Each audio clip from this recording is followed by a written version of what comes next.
हाँ बच्चों, कल हमने पढ़ा था लाइसोसोम, है ना। तो आज कल वो कंप्लीट हो गया था लाइसोसोम। आज अपन पढ़ेंगे क्लोरोप्लास्ट, मतलब हरित लवक, है ना। क्लोरोप्लास्ट पढ़ेंगे। तो पेड़ पौधों की पत्तियों का रंग जो हरा होता है ना, हरा रंग होता है, वो इसी के कारण होता है, क्लोरोप्लास्ट के कारण, है ना, हरित लवक के कारण। और ये क्या करते हैं, खाना बनाते हैं। प्रकाश संश्लेषण बोलते हैं इसको। प्रकाश संश्लेषण एक क्रिया होती है।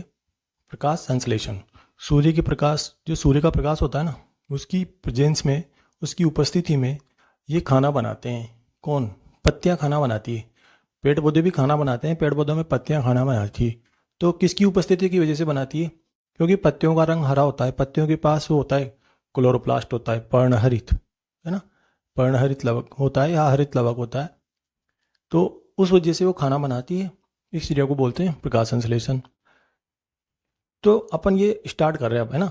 अपना कोशिकांग नेक्स्ट, क्लोरोप्लास्ट या हरित लवक या पर्णहरित, एक ही बात है ना।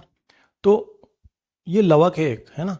लवक, लवक में आएगा। लवक एक कोशिकांग होता है, जैसे क्लोरोप्लास्ट भी इसी में, इसी का टाइप है, लवक का ही टाइप है ना। लवक तीन प्रकार के होते हैं, मतलब लवक को इंग्लिश में बोलते हैं प्लास्टिड। आपको ये ध्यान होना चाहिए कि लवक इंग्लिश में भी आपको ध्यान होना चाहिए, क्योंकि वहाँ पे लवक नहीं आया एक बार रेलवे के एग्जाम में, एक बार आया प्लास्टिड। ये शब्द किसने दिया, है ना। तो वहाँ पे हरित लवक नहीं आया, हरित लवक क्लोरोप्लास्ट अपने कोशिकांग है, लेकिन वहाँ पे लवक आया, है ना। तो लवक एक कोशिकांग है। इसको अपन पढ़ते हैं लवक कितने प्रकार के होते हैं, है ना। इसी में आएगा हरित लवक भी, मतलब क्लोरोप्लास्ट भी। लवक तीन प्रकार के होते हैं,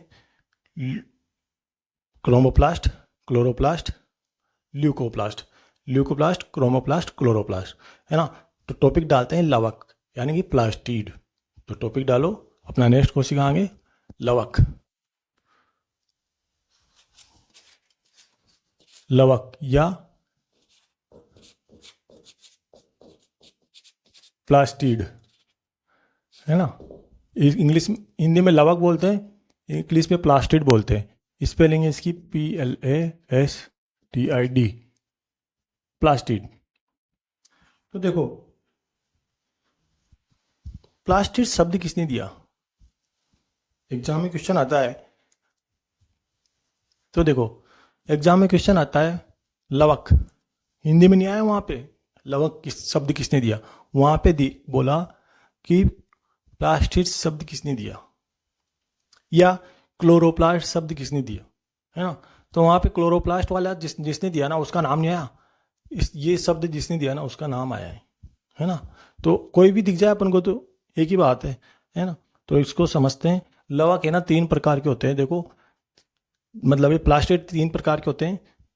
एक तो क्रोमो, एक तो ल्यूकोप्लास्ट, एक क्रोमोप्लास्ट, एक क्लोरोप्लास्ट। तो पहले इसको अपन लिख लेते हैं। ये शब्द दिया था सर्वप्रथम किसने दिया? हेकल ने। हेकल ने सबसे पहले ये शब्द दिया था, प्लास्टिड शब्द, है ना, लवक शब्द। तो लिख लेते हैं। और ये केवल प्लांट्स में पाया जाता है, केवल प्लांट में, पादपों में, केवल प्लांट्स में पाया जाता है ये, है ना। केवल पादपों में उपस्थित होता है, जंतु में नहीं पाया जाता, अपन सब में थोड़ी पाया जाता है ये, है ना।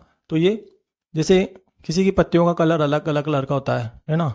नारंगी होता है किसी का कलर, जैसे टमाटर का रंग होता है ना। तो वो सब लवक के कारण होता है, वो सब प्लास्टिक के कारण होता है। टमाटर का लाल रंग, मिर्च का लाल रंग, गाजर का लाल रंग, है ना। ये सब, किसी के रंग पीला होता है ना, किसी के फूलों का रंग पीला होता है, बैंगनी होता है। तो वो सब लवक, इनमें पिगमेंट्स होते हैं, है ना। तो वो सब लवक के कारण होता है, वो सब प्लास्टिक के कारण होता है ना। तो जिसमें हरा रंग पाया जाता है, ग्रीन कलर का पिगमेंट पाया जाएगा, वो हरित लवक हो जाएगा, क्लोरोप्लास्ट हो जाएगा वो, है ना। और जिसमें और कलर पाया जाएगा उस कलर का, जैसे गाजर का रंग लाल होता है, तो उसमें कौन सा पिगमेंट पाया जाता है, ये क्वेश्चन आता है। टमाटर में कौन सा पिगमेंट पाया जाता है ना। या लाल मिर्च में कौन सा पिगमेंट पाया जाता है ना। तो एग्जाम में आए हुए क्वेश्चन है ये, है ना। तो एक तो ये प्लास्टिड शब्द किसने दिया, इसमें लिखते हैं। ये एक तो हेकल ने दिया, प्लास्टिड शब्द किसने दिया, हेकल ने। लवक शब्द किसने दिया, हेकल ने। और ये केवल प्लांट्स में पाया जाता है, और तीन प्रकार का होता है ये, है ना। एक तो ल्यूकोप्लास्ट, एक क्रोमोप्लास्ट, एक क्लोरोप्लास्ट, है ना। तो लिखते हैं पहले इसको। प्लास्टिड या लवक। प्लास्टिड शब्द सर्वप्रथम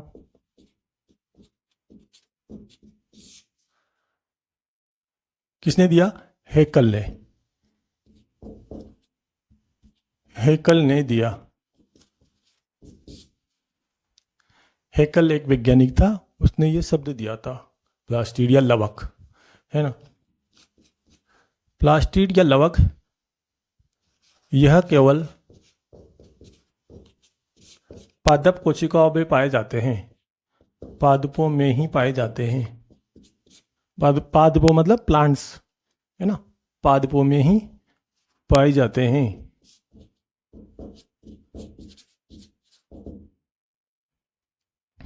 है ना, ये पादपों में ही पाए जाते हैं। देखो यहाँ पे समझने के लिए लिख लेते हैं अपन, चलो यहीं पे ही समझ लेंगे, है ना। ये केवल पादपों में ही पाए जाते हैं। और लवक या प्लास्टिड एक ही बात है। मुख्यतः 3 प्रकार के होते हैं, मुख्य रूप से या कोई से भी रूप से लवक 3 प्रकार के होते हैं। 3 प्रकार के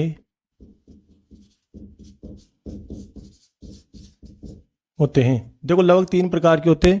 अब कौन कौन से? एक तो होंगे ल्यूकोप्लास्ट, एक होंगे क्रोमोप्लास्ट, एक होंगे क्लोरोप्लास्ट, है ना। ल्यूकोप्लास्ट रंगहीन होते हैं और क्रोमोप्लास्ट रंगीन होते हैं, कलरफुल होते हैं। ल्यूकोप्लास्ट होंगे कलरलेस, रंगहीन, और क्रोमोप्लास्ट होंगे कलरफुल, रंगीन, और क्लोरोप्लास्ट ये होगा हरे रंग का, है ना। तो केवल ग्रीन पिगमेंट मिलता है क्लोरोप्लास्ट में, है ना। तो ये है, तो 3 प्रकार लिख लेते हैं इसके, कौन कौन से हैं। 3 प्रकार के होते हैं ये प्लास्टिड या लवक। पहला है ल्यूकोप्लास्ट। ल्यूकोप्लास्ट, अब देखो इसको हिंदी में बोलते हैं, देखो आप तो इंग्लिश में याद करना, लेकिन फिर भी हिंदी में भी लिख लेते हैं अपन, अवर्णीय लवक। अवर्णीय लवक, वैसे तो आप तो इंग्लिश में याद करो, ऐसे याद आएगा, ऐसे आएगा वहाँ। इसमें क्या है, ये क्या रंगहीन होते हैं, रंगहीन होते हैं, है ना। अब इनके अंदर कलर भी नहीं आएगा, पिगमेंट ही नहीं होगा, तो ये कुछ ना कुछ तो काम करेंगे ना। ये काम करते हैं भोजन के संचय का काम करते हैं, भोजन के कलेक्शन का काम करते हैं, इकट्ठा करने का काम करते हैं भोजन को, है ना। जैसे कि स्टार्च किस में पाया जाता है? आलू, जैसे कि आलू, चावल, है ना। तो ये सब, है ना। एमाइलोप्लास्ट, ये 3 प्रकार है इसके, 3 रूप में पाया जाता है ये, एमाइलोप्लास्ट, इलियोप्लास्ट, एल्यूरोप्लास्ट, है ना।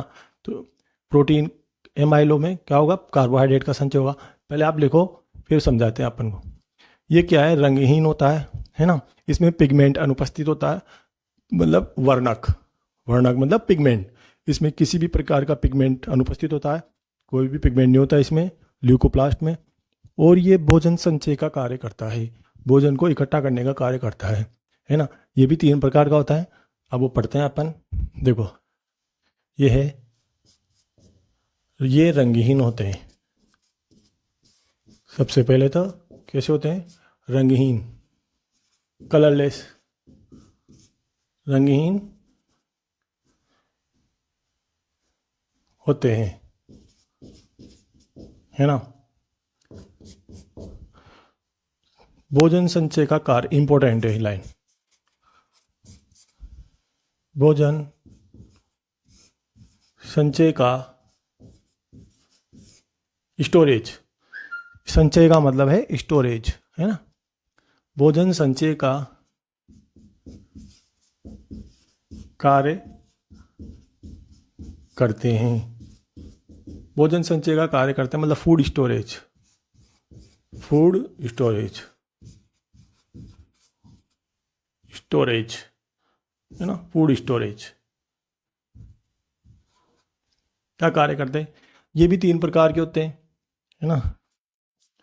ये 3 प्रकार के होते हैं, 3 रूप में पाए जाते हैं या 3 प्रकार के होते हैं। एक तो एमाइलोप्लास्ट,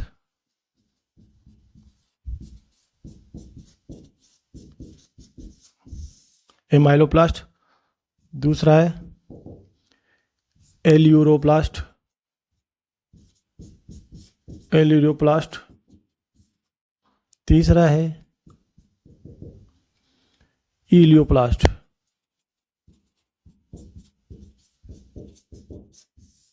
इलियोप्लास्ट। ये हो गया आपके एक लवक तो हो गया, एक प्लास्टिड तो हो गया आपके, एक लवक तो हो गया। 3 पढ़ने हैं अपन को, है ना। मेनली अपन को क्लोरोप्लास्ट पढ़ना है, लेकिन उसके पहले जो जो चीज़ें अपन को एग्जाम में आने लायक है लवक से, वो अपन पढ़ रहे हैं, है ना। और क्वेश्चन पूछा जाता है यहाँ से। देखो एमाइल 3 प्रकार का होता है। ये ल्यूकोप्लास्ट कितने प्रकार का होता है? 3 प्रकार के होते हैं, एमाइलोप्लास्ट, एल्यूरोप्लास्ट, इलियोप्लास्ट। ये प्लास्ट प्लार तो सब में आ रहा है, बाकी आपको इन शब्दों से ध्यान रखना है, एमाइलो, एल्यूरो और इलियो, है ना। एमाइलो में क्या होगा? कार्बोहाइड्रेट का संचय होगा। एल्यूरो में क्या होगा? प्रोटीन का संचय होगा। और इलियोप्लास्ट में क्या होगा? वसा का संचय होगा। 3 तो है, कार्बोहाइड्रेट, प्रोटीन और वसा, मतलब लिपिड। तो कार्बोहाइड्रेट का संचय करेंगे ये, प्रोटीन का संचय करेंगे ये, और वसा का या लिपिड का स्टोरेज करेंगे ये। लिपिड का ये करेंगे स्टोरेज, कार्बोहाइड्रेट का ये करेंगे स्टोरेज, और प्रोटीन का ये करेंगे स्टोरेज, है ना। तो एमाइलोप्लास्ट में क्या होगा? इसमें लिख दो, कार्बोहाइड्रेट का संचय करते हैं। ये कार्बोहाइड्रेट का संचय करते हैं, कार्बोहाइड्रेट के का संचय करते हैं। जैसे उदाहरण ध्यान रखने हैं आपको, उदाहरण ध्यान रखने। एमाइलोप्लास्ट का उदाहरण है, कार्बोहाइड्रेट का संचय किस रूप में होगा? स्टार्च के रूप में होता है। कार्बोहाइड्रेट स्टार्च एक ही तो बात है। स्टार्च क्या होता है? कार्बोहाइड्रेट होता है। तो इसमें कौन कौन से आ जाएंगे स्टार्च? एक तो आलू आ जाएगा, एक चावल आ जाएगा, है ना। तो इसके उदाहरण है आलू, आलू कोमा चावल, ये 2 इसके उदाहरण हैं। और भी जो भी कार्बोहाइड्रेट जिसमें आएगा, है ना। एमाइलोप्लास्ट के उदाहरण है एल्यूरोप्लास्ट, एल्यूरोप्लास्ट ये कार्बोहाइड्रेट का संचय करते हैं, ये प्रोटीन का संचय करते हैं। ये प्रोटीन के प्रोटीन के प्रोटीन का ये प्रोटीन का संचय करते हैं। संचय मतलब स्टोरेज, है ना। संचय मतलब स्टोरेज करते हैं। जैसे जैसे प्रोटीन का संचय कौन करता है? प्रोटीन का संचय होता है भ्रूणपोष में, भ्रूणपोष, भ्रूणपोष। भ्रूणपोष को इंग्लिश में क्या बोलते हैं? एंडोस्पर्म, है ना। एंडोस्पर्म, एंडोस्पर्म में से एंडोस्पर्म, डायरेक्ट यहीं पे लिख लो इंग्लिश में। चलो लिख लो, आएगा, लिख ही लिया तो। एंडोस्पर्म। आप तो भ्रूणपोष याद रखना, हिंदी मीडियम वाले, है ना। इंग्लिश मीडियम वाले इसको याद रख लेना, एंडोस्पर्म। एक इलियोप्लास्ट किसने दिया? इलियोप्लास्ट में मतलब क्या होता है, ये क्या काम करता है? ये तो कार्बोहाइड्रेट का संचय करता है, ये प्रोटीन का संचय करता है, ये वसा का संचय करता है ना। ये वसा का संचय करते हैं। वसा मतलब लिपिड संचय करते हैं, वसा का संचय करते हैं। जैसे वसा का संचय करते हैं मतलब तेल का संचय करते हैं, या तेल, वसा या तेल एक ही बात है। वसा लिखो चाहे तेल लिखो, एक ही बात है। जैसे बीज, बीज मतलब सोयाबीन, सोयाबीन, सरसों के बीजों में, है ना, बीज होता है ना, सीड होता है ना, सीड। तो बीज में क्या करते हैं, किस रूप में होता है, इलियोप्लास्ट कहलाता है वो, है ना। तो ये कौन संचय करता है, इलियोप्लास्ट संचय करता है ना। मतलब है ना, सोयाबीन के जो बीज होते हैं, सरसों के जो बीज होते हैं, उनको कौन करता है इकट्ठा, कौन संचय करता है, उनका स्टोरेज कौन करता है, उनको करता है इलियोप्लास्ट, है ना। भ्रूणपोष है ना, वो प्रोटीन के रूप में संचय होता है, भ्रूणपोष में प्रोटीन के रूप में संचय होता है। तो कौन करता है, एल्यूरोप्लास्ट। एल्यूरो शब्द ध्यान रखना, एल्यूरो आया तो प्रोटीन, एल्यूरो आया तो प्रोटीन रख देना है आपको, एमाइलो आया तो कार्बोहाइड्रेट। एमाइलोप्लास्ट के उदाहरण ध्यान रखना, आलू और चावल। इसके अलावा एल्यूरोप्लास्ट का ध्यान रखना, एल्यूरोप्लास्ट का उदाहरण है भ्रूणपोष, एंडोस्पर्म, है ना। तो इसमें प्रोटीन का संचय होता है एल्यूरोप्लास्ट के रूप में। अब एक बार फिर से समझ लो इसको। देखो, अपन पढ़ने जा रहे हैं क्लोरोप्लास्ट, नेक्स्ट को सिखाएंगे क्लोरोप्लास्ट, है ना। या अब क्लोरोप्लास्ट किस में आता है, क्लोरोप्लास्ट किसका भाग है, क्लोरोप्लास्ट किसका भाग है, प्लास्टिड का भाग है। 3 प्रकार के होते हैं प्लास्टिड या लवक, 3 प्रकार के होते हैं लवक। एक तो ल्यूकोप्लास्ट, एक होगा क्रोमोप्लास्ट, एक होगा क्लोरोप्लास्ट। क्लोरोप्लास्ट तो है ही से अपन को पढ़ना है। एक तो ल्यूकोप्लास्ट ये रहा, एक क्रोमोप्लास्ट, एक क्लोरोप्लास्ट। तो है ना, अब ये जो प्लास्टिड है, सबसे पहले तो ये शब्द किसने दिया, ये रेलवे में आ चुका है। वहां पे ये नहीं आया भाई लवक किसने दिया, वहां पे आया प्लास्टिड किसने दिया। प्लास्टिड शब्द सर्वप्रथम दिया था हेकल ने, है ना, हेकल एक वैज्ञानिक ने, हेकल नामक वैज्ञानिक ने। यह केवल पादपों में ही पाया जाता है, यह केवल प्लांट्स में ही पाया जाएगा, जंतु कोशिका में नहीं पाया जाएगा। अपन सब में थोड़ी पाया जाता है ये तो केवल पौधों में पाया जाएगा, है ना। जब भी तो उनकी पत्तियों का रंग अलग होता है, उनके फूलों का रंग अलग होता है, ये सब, है ना। टमाटर का लाल रंग क्यों होता है, ये सब इस वजह से होता है। मिर्च का लाल रंग क्यों होता है ना। गाजर का लाल रंग क्यों होता है, तो सब प्लास्टिड के कारण होता है, सब लवक के कारण होता है ना। तो ये तो लवक मुख्य रूप से 3 प्रकार के होते हैं, या प्लास्टिड मुख्य रूप से 3 प्रकार के होते हैं। एक तो ल्यूकोप्लास्ट, ल्यूकोप्लास्ट तो क्या होगा, रंगहीन होगा, है ना। और एक आएगा अपने क्रोमोप्लास्ट आएगा, क्रोमो नाम से स्पष्ट है, क्रोमो वो रंग कलरफुल होगा, है ना। और एक और आएगा क्लोरोप्लास्ट, वो होगा केवल हरे रंग का होगा क्लोरोप्लास्ट, है ना। तो इसको देख लो पहले आप, ल्यूकोप्लास्ट 3 प्रकार का होता है ना। प्लास्टिक 3 प्रकार का होता है, ल्यूकोप्लास्ट, है ना। पहला है ल्यूकोप्लास्ट। तो ल्यूकोप्लास्ट कैसा होता है, रंगीन होता है। अब ये रंगीन होंगे, कलरलेस होंगे, तो कुछ ना कुछ तो कार्य करेंगे। तो एक ही काम करते हैं, ये भोजन संचय का कार्य करते हैं, फूड स्टोरेज का कार्य करते हैं, है ना। इंपॉर्टेंट लगा लेना इसको, फूड स्टोरेज का कार्य करते हैं कौन, ल्यूकोप्लास्ट।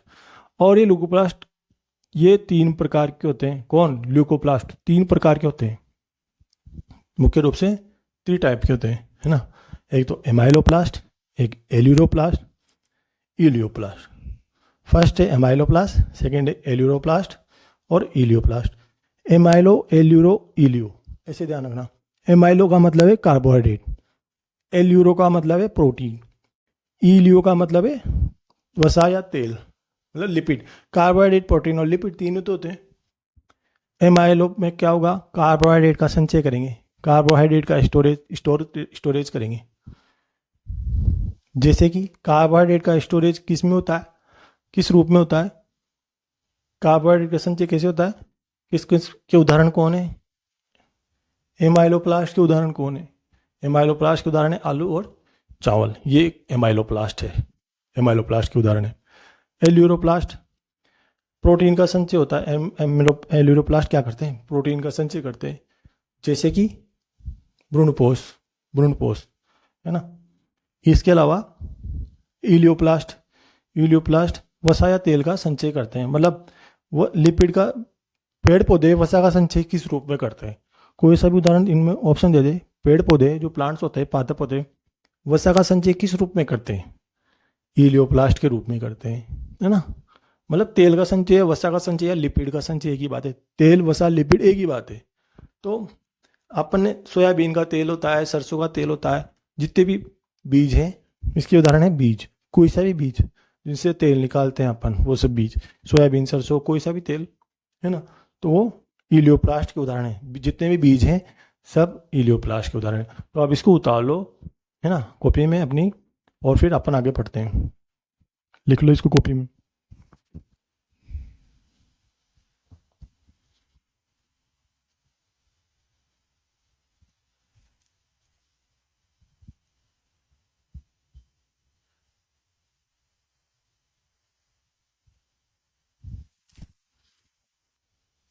देखो देखो, अपन ने हो गए, लवक 3 प्रकार का होता है, ल्यूकोप्लास्ट, क्रोमोप्लास्ट और क्लोरोप्लास्ट।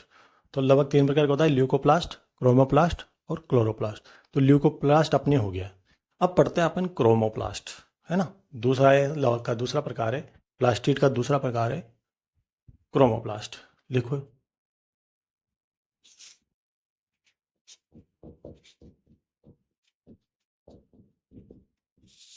क्रोमोप्लास्ट।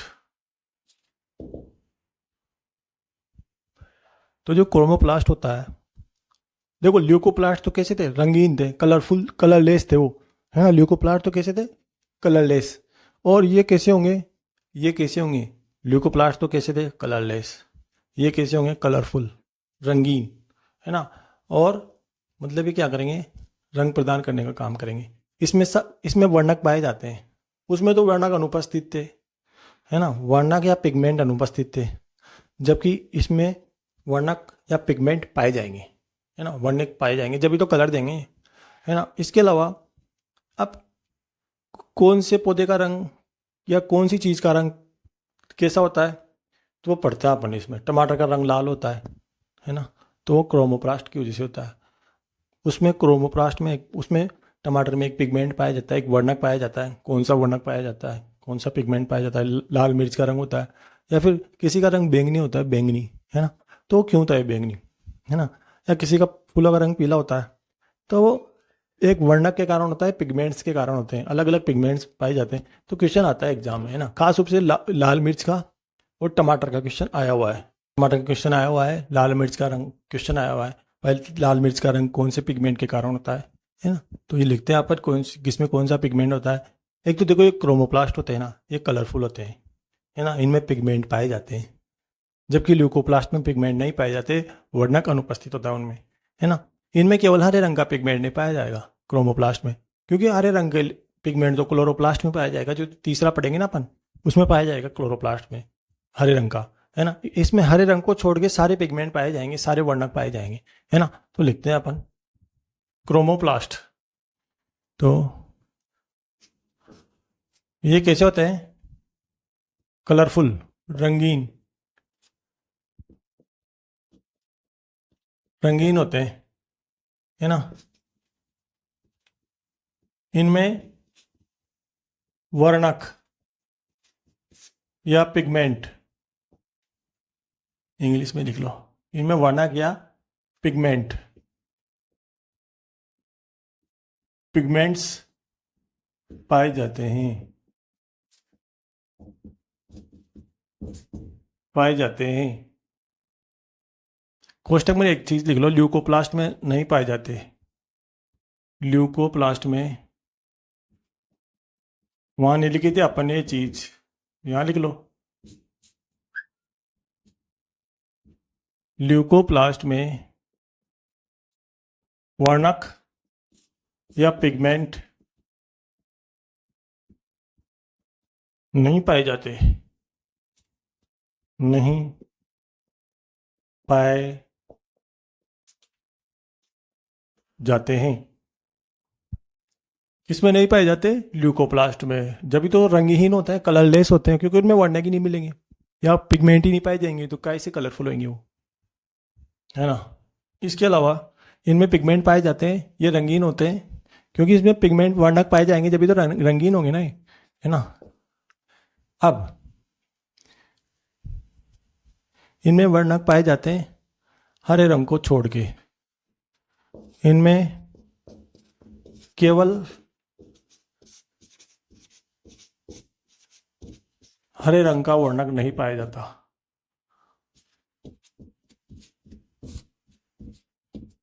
हरे रंग का वर्णक नहीं पाया जाता है, मतलब ग्रीन कलर का, ग्रीन जो पिगमेंट होता है वो इनमें नहीं पाया जाता। अब ये निम्न रूप में पाए जाते हैं, निम्न रूप में उपस्थित, ये निम्न रूप में पाए जाते हैं, निम्न रूप में उपस्थित होते हैं, उपस्थित होते हैं। कैसे होते हैं निम्न रूप में? जैसे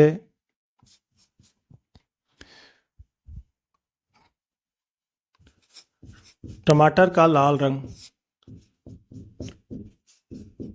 टमाटर का लाल रंग, ये टमाटर और लाल मिर्च वाला क्वेश्चन आया हुआ है ना। टमाटर का लाल रंग होता है तो किस वर्णक के कारण होता है, किस पिगमेंट के कारण होता है? लिख लो इस पे डायरेक्ट, टमाटर का लाल रंग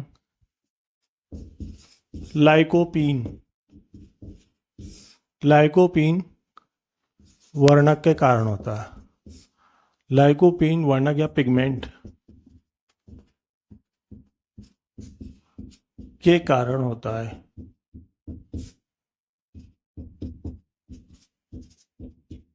क्योंकि उसमें पाया जाता है ना, उसमें कौन सा पिगमेंट वर्णक पाया जाता है? लाइकोपीन वर्णक पाया जाता है उसमें, इसलिए उसका रंग लाल होता है टमाटर का, है ना। अब अपन पढ़ते हैं मिर्च का लाल रंग क्यों होता है। लिखो, मिर्च का लाल रंग, मिर्च का लाल रंग कैपेप्सिन, कैप्टेंसिन, कैप्टेंसिन, कैप्टेसिन, कैपेथेंसिन, हाँ अब बोला है कैपेथेंसिन, कैप्टेंसिन भी सही है। ये आधा प भी दे देता है, पर आधा भी दे देता है और पूरा भी दे देता है ना। तो कैपेथेंसिन है, कैप्टेंसिन ऐसे दे देता है।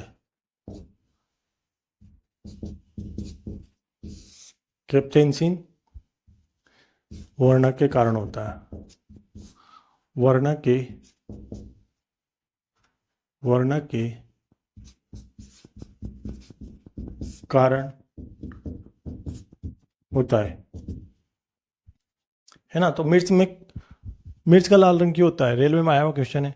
तो मिर्च का लाल रंग होता है कैपेथेंसिन, कैपेथेंसिन या कैप्टेंसिन वर्णक उसमें पाया जाता है, इसलिए मिर्च का लाल, लाल मिर्च होती है ना तो बड़ी सी अपन ने देखी होगी, है ना। तो मिर्च का रंग लाल होता है, इसलिए होता है कैप्टेंसिन के कारण। अगला है आपका, पिगमेंट्स के नाम लिख रहे हैं अपने यहाँ पे, पिगमेंट्स के नाम, है ना। जैसे टमाटर हो गया, है ना, मिर्च हो गया, गाजर, गाजर का लाल रंग, गाजर का लाल रंग किसके कारण होता है? कौन से पिगमेंट के कारण होता है? Beta carotene, beta carotene. वहाँ पे ऐसे लिखा आएगा वहाँ, तो बाकी मैं समझाने के लिए लिख देता हूँ आपके, बीटा कैरोटीन।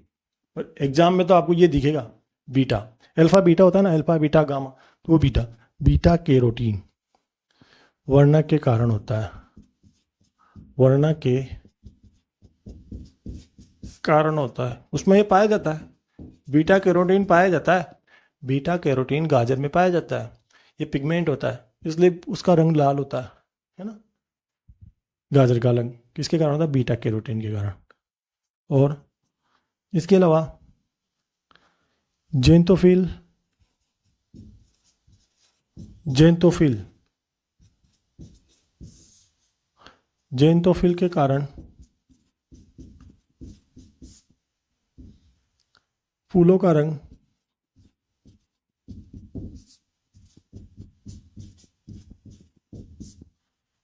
पीला होता है,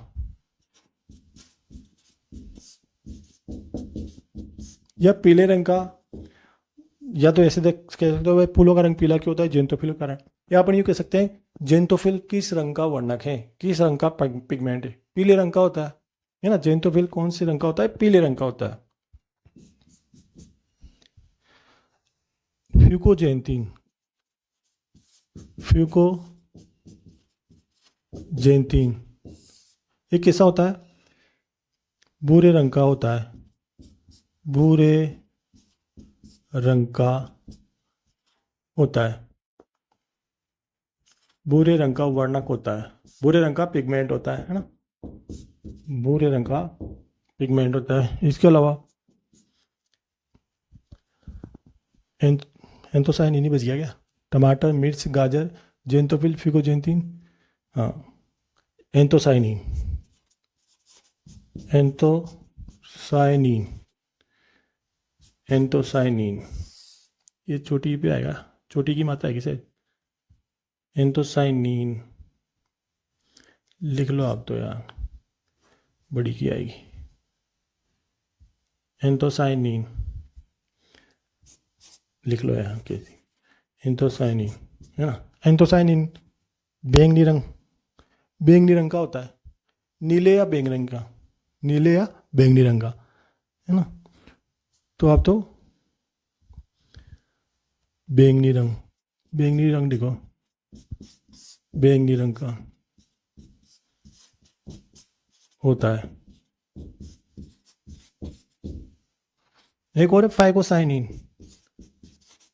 फाइकोसाइनिन है ना। ये भी पिगमेंट होता है। ये कौन से रंग का पिगमेंट होता है? नीले रंग का होता है, नीले रंग का वर्णक होता है। मतलब आप ये परीक्षा में आ जाए एंथोसायनिन, इसको घुमा के भी दे सकता है एग्जाम में, आपकी परीक्षा में आपके कैसे देगा? फूलों का रंग बैंगनी होता है, किसी फूल का रंग बैंगनी है या फूलों का रंग बैंगनी होता है तो किस पिगमेंट के कारण होता है, किस वर्णक के कारण होता है? आप बोलोगे एंथोसायनिन वर्णक के कारण है ना। और ये अब ये है फाइकोसाइनिन, फाइकोसाइनिन का मतलब है ये नीले रंग का होता है। तो फूलों का रंग या किसी पत्तियों का रंग नीला होता है ना, तो क्यों होता है? कौन से पिगमेंट के कारण होता है? होता है फाइकोसाइनिन पिगमेंट के कारण है ना। तो आप इसको उतार, पहले एक बार फिर समझा देते हैं इसको है ना, फिर उतार लेना आप है ना। समझ लो, देखो प्लास्टिड है ना, लवक है ना, 3 प्रकार के होते हैं। एक तो ल्यूकोप्लास्ट, दूसरा है आपका क्रोमोप्लास्ट, तीसरा है आपका क्लोरोप्लास्ट है ना।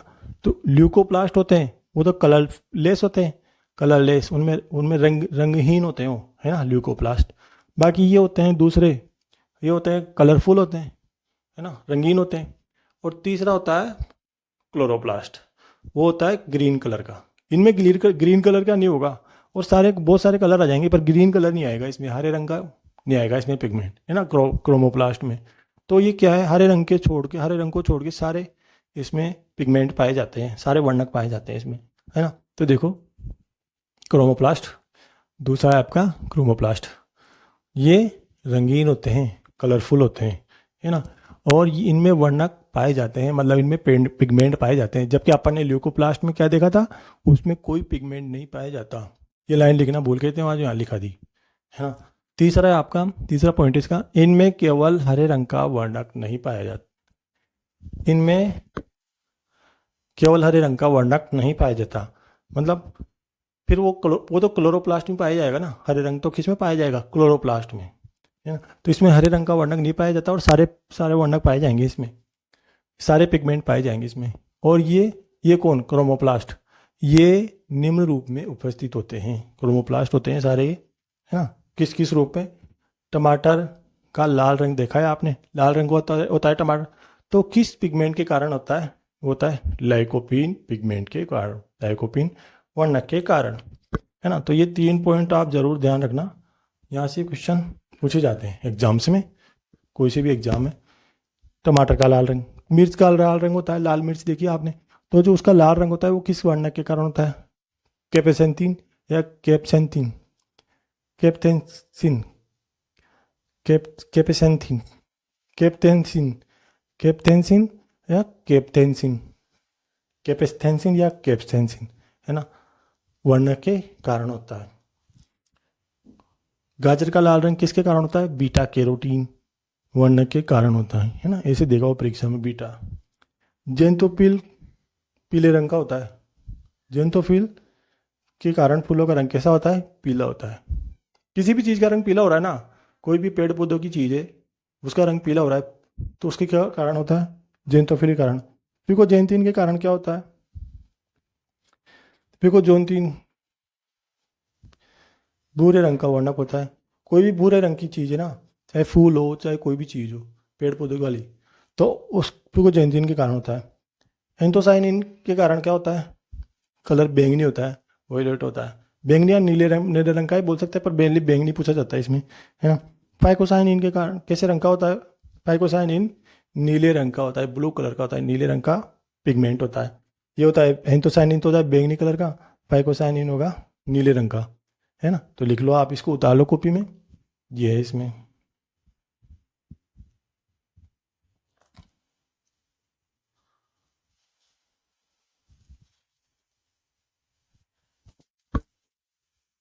हटा देता हूँ मैं।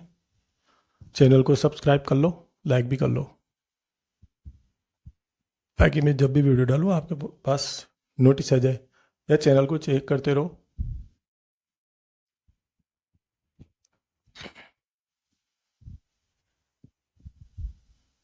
मिटा रहा हूँ मैं इसको।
तो ये आपके दो पिगमेंट, दो वर्णक हो गए, दो मतलब लवक हो गए, है ना। दो ये आपके दो लवक हो गए, दो प्लास्टिड हो चुके हैं। लवक के तीन टाइप पढ़े थे। एक तो तीन टाइप होते हैं लवक के, एक तो ल्यूकोप्लास्ट, एक होता है क्रोमोप्लास्ट, तीसरा है आपका क्लोरोप्लास्ट, है ना। तो मेन अपने का कोशिकांग यही है ना।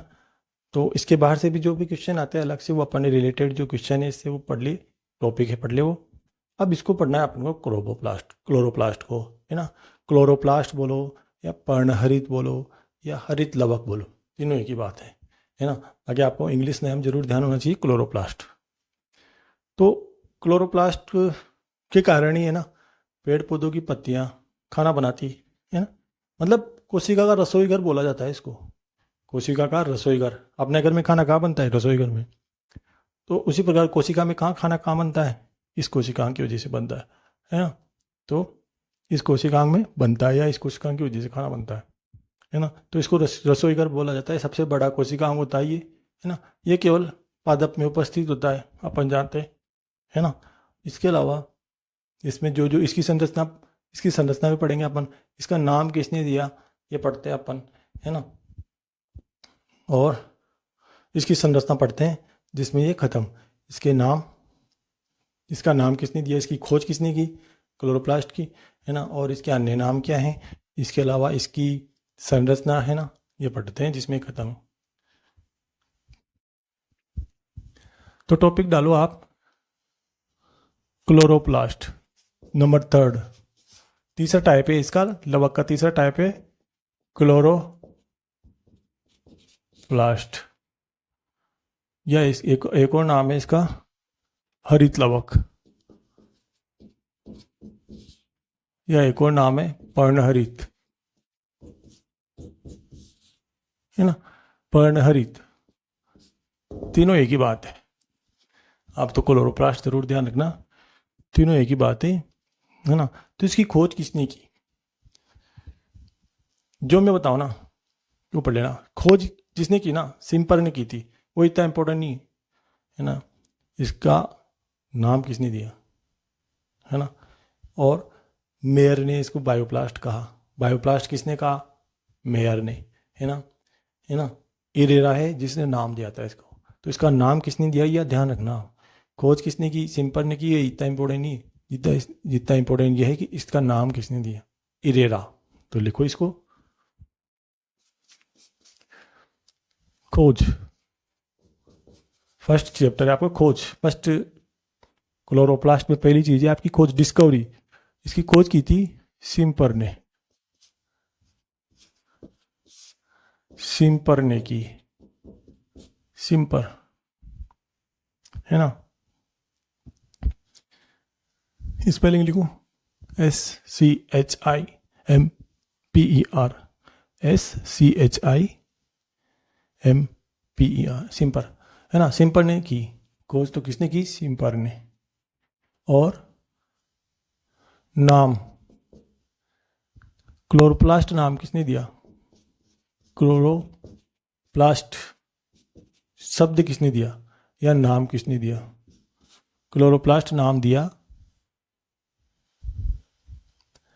इरेरा ने, इरेरा ने दिया, Errera, ERERA, Errera. Schimper, SCHIMPER,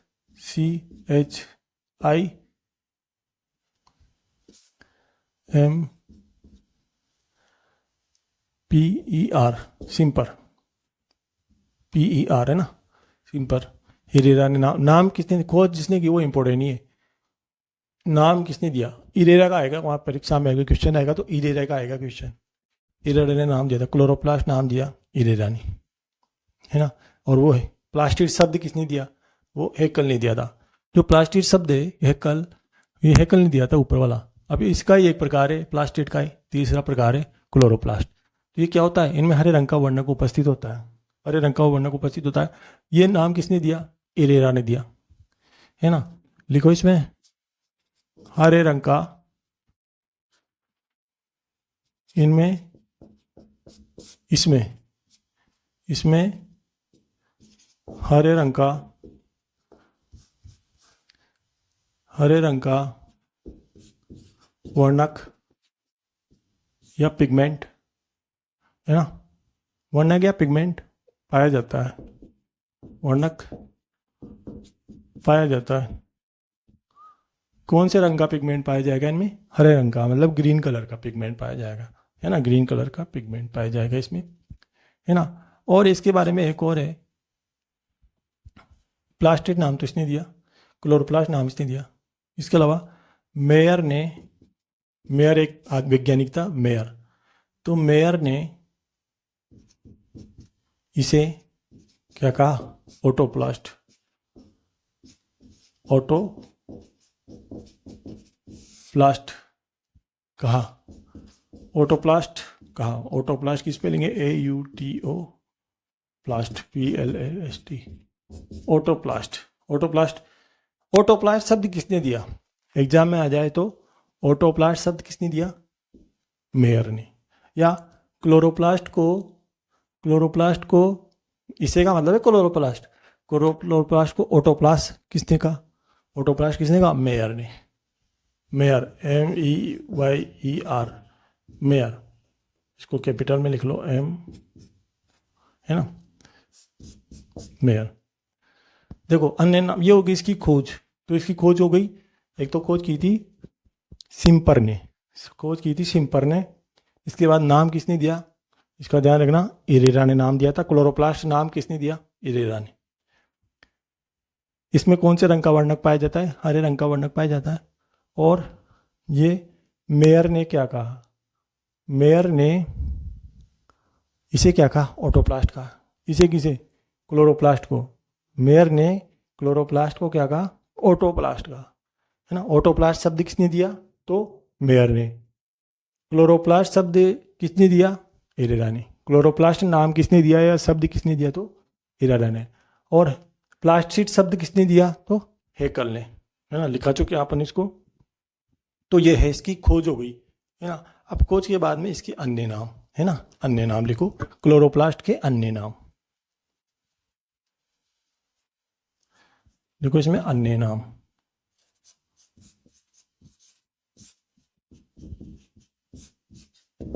chloroplast के अन्य नाम क्या क्या है? देखो क्लोरोप्लास्ट के अन्य नाम हैं, देखो खाना बनाते हैं ये, है ना, या प्रकाश संश्लेषण करते हैं। तो प्रकाश संश्लेषण मतलब खाना बनाना, सूर्य के प्रकाश की उपस्थिति में खाना बनाते हैं। ये कौन? क्लोरोप्लास्ट। ये क्या? तो इसको क्या बोलते हैं? रसोई घर बोलते हैं, है ना। कोशिका का रसोई घर, कोशिका का रसोई घर जहाँ खाना बनता है ना। कोशिका का रसोई घर हो गया एक, तो अपना एक हो गया प्रकाश संश्लेषण का क्रिया स्थल। एक ही बात है। प्रकाश संश्लेषण बोलते हैं ना, वो खाना बनाते हैं, पेड़ पौधे, पौधे की जो पत्तियां होती है वो खाना बनाती है सूर्य के प्रकाश के उपस्थिति में। तो उस क्रिया को बोलते हैं प्रकाश संश्लेषण। तो प्रकाश संश्लेषण का क्रिया स्थल है ये। इस, है ना, एक जगह है, स्पेस है जहाँ पे एक जगह है ना, जिसको बोलते हैं अपन स्थल। प्रकाश संश्लेषण का क्रिया स्थल, जहाँ पे प्रकाश संश्लेषण की क्रिया होती है ना। और सबसे बड़ा कोशिकांग है, पादपों में उपस्थित होता है, ओनली पादपों में पाया जाता है, प्लांट्स में पाया जाता है। तो इसको लिखो, कोशिका का रसोई घर, कोशिका का रसोई घर, है ना। किसके अन्य नाम है? क्लोरोप्लास्ट के अन्य नाम है, कोशिका का रसोई घर। दूसरा कोशिका का रसोई घर, है ना।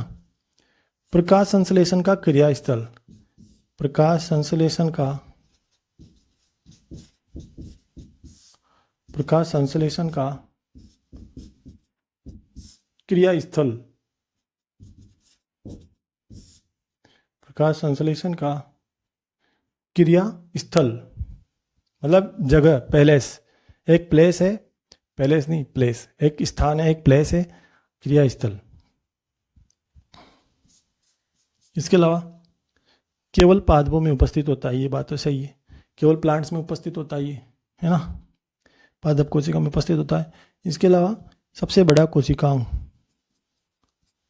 सबसे बड़ा कोशिकांग, है ना, सबसे बड़ा कोशिकांग होता है पादप कोशिका का, सबसे बड़ा कोशिकांग ये है ना। और सबसे महत्वपूर्ण कोशिकांग है कौन सा है? केंद्रक है। सबसे महत्वपूर्ण घटक कौन सा है? केंद्रक। सबसे महत्वपूर्ण कोशिकांग भी केंद्रक है सबसे, क्योंकि हृदय है वो, है ना, मस्तिष्क भी वही है। कंट्रोल कोशिका का पूरे नियंत्रण ही वही करता है, पूरी उपापचय क्रियाओं का नियंत्रण वही करता है, केंद्र। तो सबसे महत्वपूर्ण कोशिकांग कौन सा है? महत्वपूर्ण अगर आ जाए या महत्वपूर्ण घटक आ जाए तो आ जाएगा सबसे महत्वपूर्ण घटक या कोशिकांग तो केंद्र। सबसे बड़ा कोशिकांग तो ये क्लोरोप्लास्ट, सबसे बड़ा कोशिकांग, है ना। तो ये है इसके अन्य नाम। खोज हो गई, अन्य नाम हो गई। अब इसकी संरचना पढ़ेंगे अपन। तो एक बार फिर से देख लेते हैं इसकी अन्य नाम को। देखो क्लोरोप्लास्ट क्या है? पेड़ पौधों की जो पत्तियां होती है ना, वो सूर्य के प्रकाश की उपस्थिति में खाना बनाती है ना, क्लोरोप्लास्ट की उपस्थिति में और सूर्य प्रकाश की उपस्थिति में। तो इस चीज को क्या बोलते हैं? इस क्रिया को बोलते हैं प्रकाश संश्लेषण, है ना। तो प्रकाश संश्लेषण खाना बनाती है ना, पेड़ पौधों की पत्तियां बनाती है खाना, तो कोशिका का, इस कोशिकांग की वजह से बनाती है, क्लोरोप्लास्ट की वजह से बनाती है। तो इसको बोलते हैं कोशिका का रसोई घर, जहाँ खाना बनता है, कोशिका का रसोई घर। दूसरा है प्रकाश संश्लेषण का क्रिया स्थल, ये ऐसा प्लेस है जिसकी वजह से प्रकाश संश्लेषण की क्रिया होती है। तो प्रकाश संश्लेषण का क्रिया स्थल। और सबसे बड़ा कोशिकांग, पादप कोशिका का सबसे बड़ा कोशिकांग है ना। तो इसकी संरचना पढ़ेंगे अब।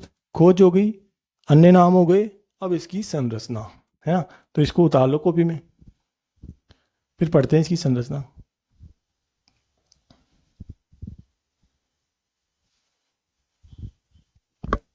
मिटा देता हूं मैं इसको, मिटाओ।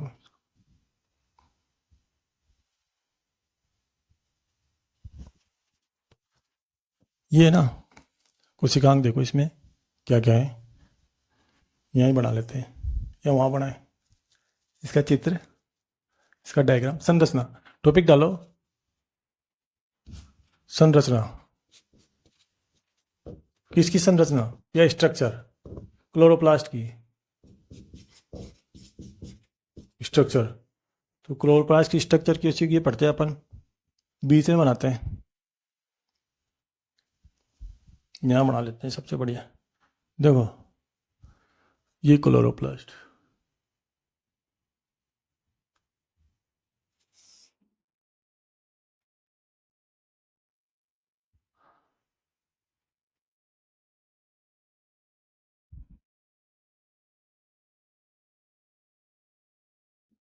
कहीं भी मोटा ज़्यादा हो जाए कोई फर्क फर्क नहीं पड़ता। ये क्लोरोप्लास्ट की संरचना, ये क्लोरोप्लास्ट की संरचना दोहरी झिल्ली युक्त कोशिकांग है। दोहरी झिल्ली युक्त कोशिका के डबल झिल्ली पाई जा रही है, इसमें दो झिल्लियाँ पाई जा रही है, दो प्लाज्मा मेम्ब्रेन पाई जा रही है या दो कोशिका झिल्ली पाई जा रही है ना। तो दोहरी झिल्ली युक्त आवरण है, दोहरी झिल्ली युक्त आवरण है। बाहर की तरफ जो झिल्ली पाई जाएगी उसको बोलेंगे अपन, बाहर की तरफ जो झिल्ली पाई जाएगी उसको बोलेंगे आउटर मेम्ब्रेन, आउटर मेम्ब्रेन, है ना। अंदर की तरफ जो झिल्ली पाई जाएगी इसको बोलेंगे अपन इनर मेम्ब्रेन।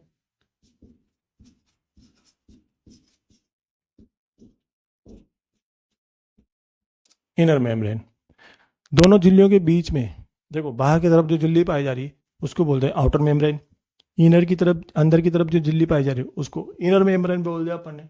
अब दोनों झिल्लियों के बीच में जो स्पेस पाया जाता है, जो अवकाश पाया जाता है, खाली जगह पाई जाती है, जो अवकाश पाया जाता है, जो स्पेस पाया जाता है उसको बोलते हैं पेरीप्लास्टिडियल स्पेस, है ना। तो लिखो इसमें इस जगह को, इसको बोलते हैं पेरीप्लास्टिडियल स्पेस, पेरीप्लास्टिडियल स्पेस, है ना, पेरीप्लास्टिडियल स्पेस। अब इसके अंदर राइबोसोम भी पाए जाते हैं, है ना। देखो राइबोसोम किस किस के अंदर पाए जाएंगे? 70S राइबोसोम है, 70S राइबोसोम। बीच में बना लेते इस चित्र को, ज़्यादा बढ़िया बनता। 70S, कैपिटल एस आएगा, है ना। 70S राइबोसोम, 70S राइबोसोम भी पाए जाते हैं इसमें। राइबोसोम किस किस में पाए जाते हैं? माइटोकॉन्ड्रिया में भी पाए जाएंगे, केंद्रक में भी पाए जाएंगे और क्लोरोप्लास्ट में पाए जाएंगे। तीनों में राइबोसोम में पाए जा रहे हैं। डीएनए भी तीनों में पाया जाएगा, डीएनए भी तीनों में पाया जाएगा। इसमें भी डीएनए पाया जाता है, देखो ये डीएनए, है ना। वृत्ताकार नग्न डीएनए होता है ना, ये डीएनए। इसको बोलते हैं chloroplast DNA, chloroplast, chloroplast DNA, chloroplast DNA. ये नग्न होता है ना, मतलब इसमें स्टोन प्रोटीन नहीं पाई जाती। ये है वही सेम सेम डीएनए जो उसमें माइटोकॉन्ड्रिया में पाया जा रहा था, है ना। वृत्ताकार होता है, नग्न होता है। हाँ, इसके अलावा इसमें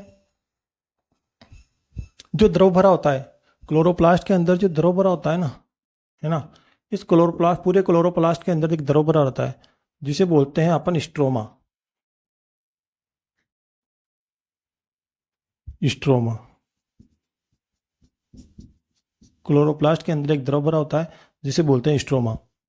माइटोकॉन्ड्रिया में क्या बोला था अपन ने? मैट्रिक्स। जबकि लाइसोसोम में क्या बोला था अपन ने? लाइसोसोम के अंदर जो द्रव भरा था उसको भी स्ट्रोमा बोला था, है ना। और क्लोरोप्लास्ट के अंदर जो द्रव भरा होता है उसको भी स्ट्रोमा। माइटोकॉन्ड्रिया में जो द्रव भरा होता है उसको मैट्रिक्स बोल दिया अपन ने, है ना। और इसमें वसा की बूंदे, कुछ बूंदे पाई जाती है। वसा की बूंदे को कुछ क्रिस्टल पाए जाते हैं इसमें, क्रिस्टल। ये वसा की बूंदों का संग्रहण करते हैं, वर्षा की बूंदों को इकट्ठा करते हैं।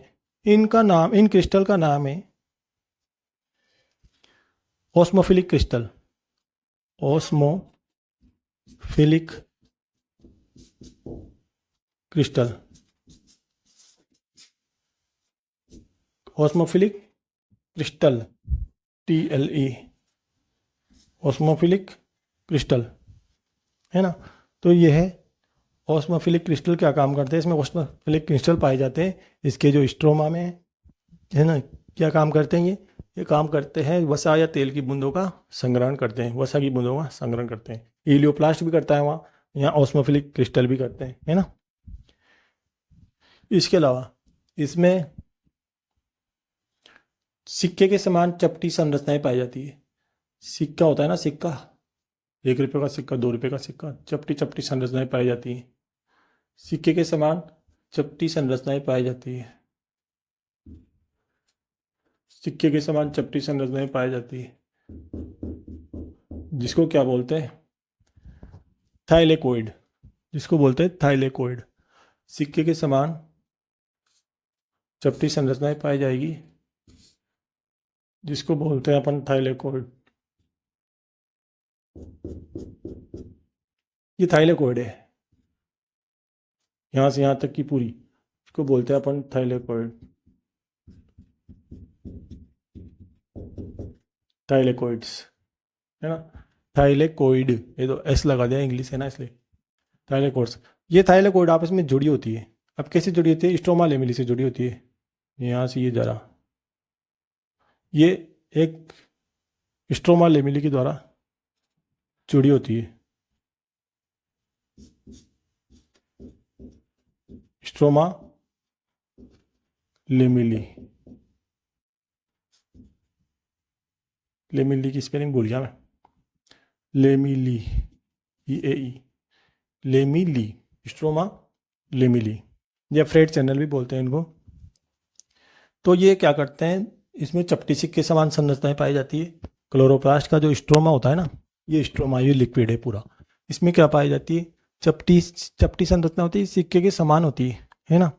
इनको बोलते हैं अपन stroma lamella, lamellae, stroma lamella या लेमिली, स्ट्रोमा लेमिली, है ना। और ये स्ट्रोमा लेमिली आपस में जुड़ी होती है, ऐसे जुड़ी होती है। तो जिस संरचना के द्वारा जुड़ी होती है ना, अरे क्या बोल रहा हूँ मैं, देखो क्लोरोप्लास्ट का जो स्ट्रोमा होता है ना, इसमें क्लोरोप्लास्ट का स्ट्रोमा में चपटी सिक्के के समान संरचनाएं पाई जा रही, सिक्के के समान दिख रही है ना एक दूसरे के ऊपर, तो इनको बोलते हैं अपन थाइलेकोइड। अरे गलत लिखा दिया,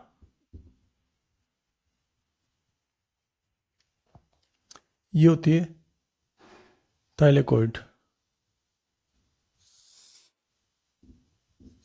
ये थाइलेकोइड होती है।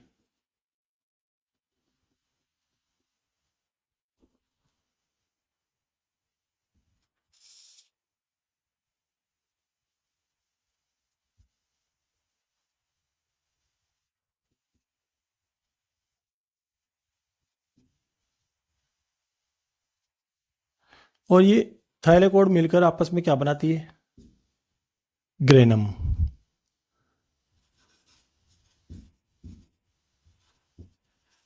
ग्रेनम बनाती है। हाँ सुनो, देखो चपटी सिक्के समान संरचनाएं पाई जाती है इसमें, जिसको बोलते हैं थाइलेकोइड।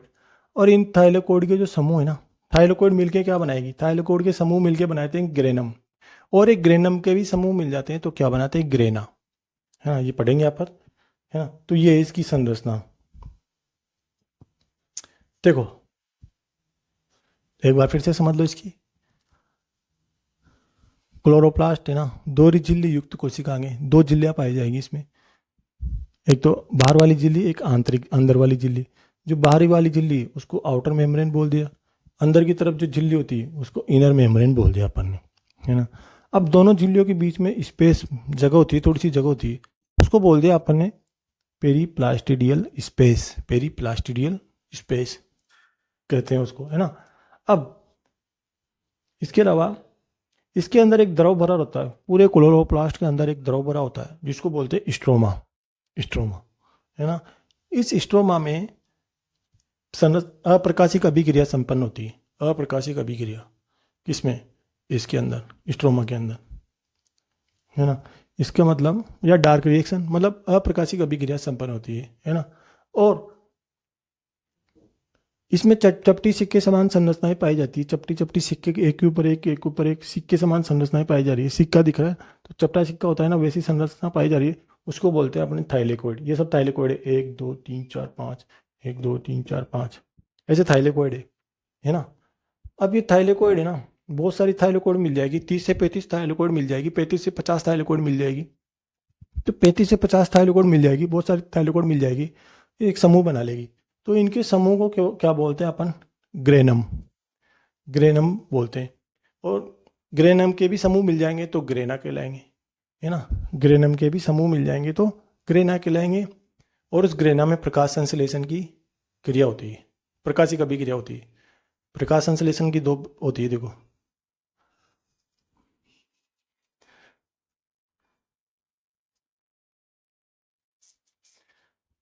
इस ग्रेनम में,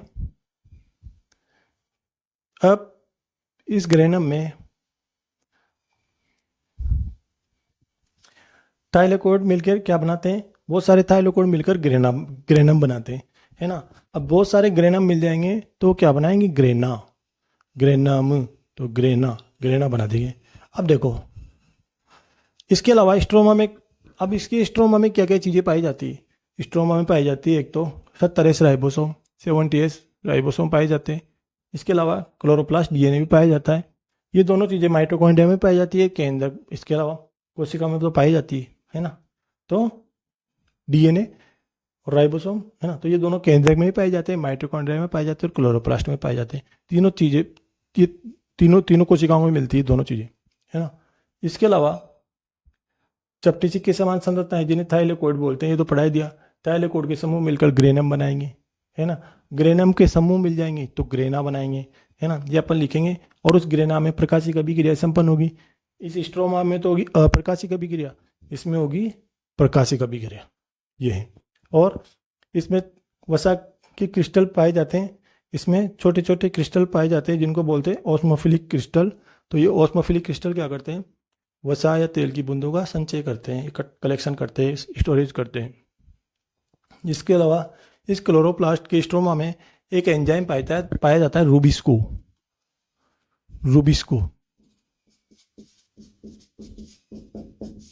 रूबिस्को एंजाइम पाया जाता है ना, ये धरती पर सर्वाधिक मात्रा में पाए जाने वाला एंजाइम है, रूबिस्को एंजाइम। रूबिस्को एंजाइम क्या करते हैं? धरती पर सर्वाधिक मात्रा में पाया जाने वाला एंजाइम, है ना। कहाँ पाया जाता है? स्ट्रोमा में पाया जाता है। स्ट्रोमा में कौन सी अभिक्रिया संपन्न होती है? अप्रकाशिक अभिक्रिया। स्ट्रोमा में कौन सी अभिक्रिया संपन्न होती है? अप्रकाशिक अभिक्रिया। अप्रकाशिक अभिक्रिया, है ना। और देखो थाइलेकोइड है ना, ये थाइलेकोइड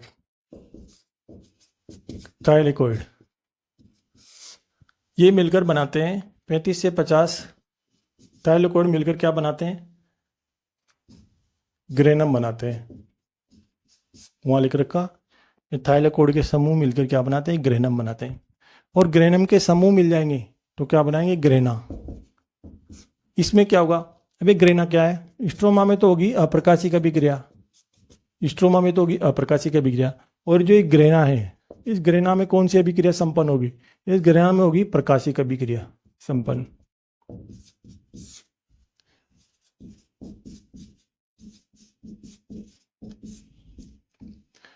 है ना। तो 2 अभिक्रिया होती है, एक तो प्रकाशिक होती है, अप्रकाशिक होती है अभिक्रिया, है ना।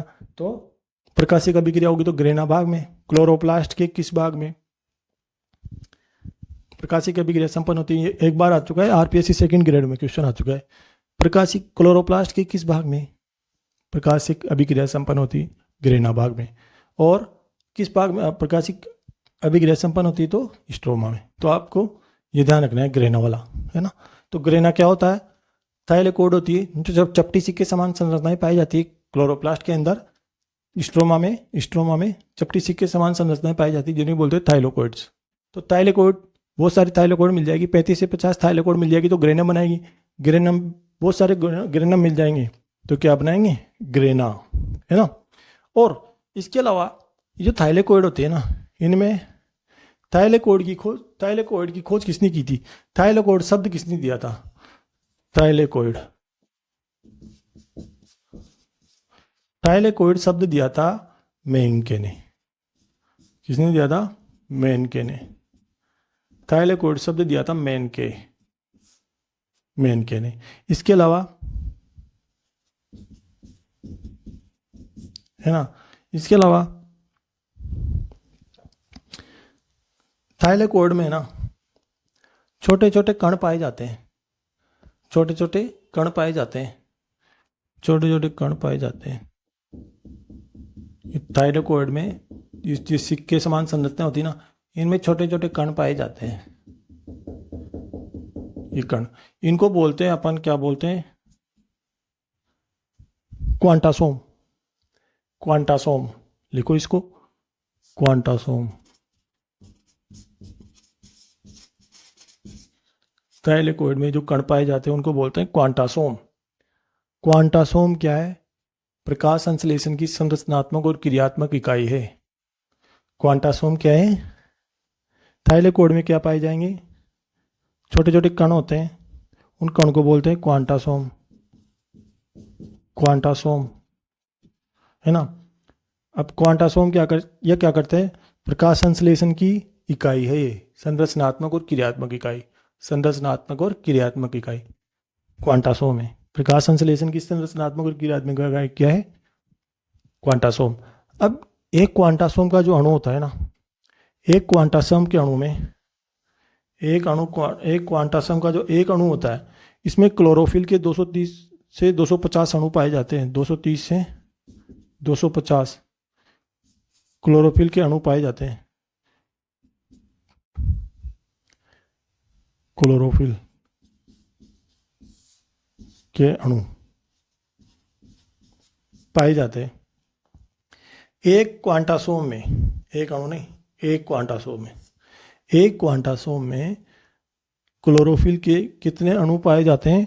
230 से 250 अणु पाए जाते हैं, है ना। किसके अणु? क्लोरोफिल के। कितने क्वांटासोम में? एक क्वांटासोम में। क्वांटासोम क्या होते हैं? थाइलेकोइड के अंदर एक छोटे छोटे कण पाए जाते हैं, है ना। थाइलेकोइड के अंदर छोटे छोटे कण पाए जाते हैं, जिनको बोलते हैं अपन क्वांटासोम। हम अब क्वांटासोम क्या है? प्रकाश संश्लेषण की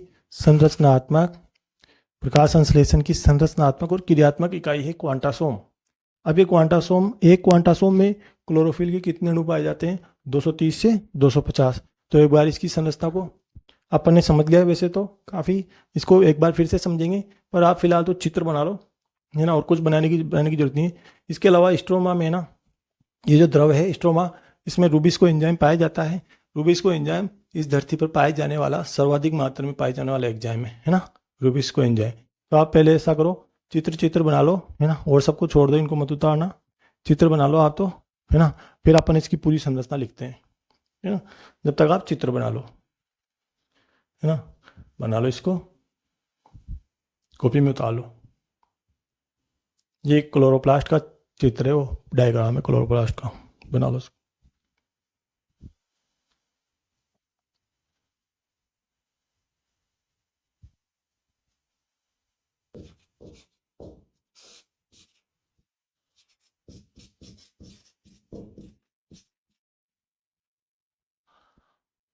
जी देखिए, मैंने वो चित्र मिटा दिया है ना, साफ कर दिया है। अब अपन उसकी संरचना के बारे में पूरा पॉइंट लिखते हैं, जो भी उसकी बातें हैं संरचना से संबंधित, वो सारी चीज़ें लिखते हैं, है ना। उसकी जो स्ट्रक्चर है उसकी सारे पॉइंट्स लिखते हैं। तो मैंने पहले ही कहा था, दोहरी झिल्ली युक्त कोशिका में 2 झिल्लियों का आवरण पाया जाता है इसमें, है ना। बाहर हुआ एक तो बाहरी झिल्ली और एक आंतरिक झिल्ली, जो है ना। अब अंतर के, ये तो पढ़ लिया। अंदर की तरफ जो आंतरिक झिल्ली या क्लोरोप्लास्ट के अंदर जो द्रव भरा होता है, इसे क्या बोलते हैं? स्ट्रोमा कहते हैं, है ना। और दोनों झिल्लियों के बीच जो स्पेस पाया जाता है उसको बोलते हैं पेरीप्लास्टिडियल स्पेस। पेरीप्लास्टिडियल स्पेस, तो लिखते हैं इसको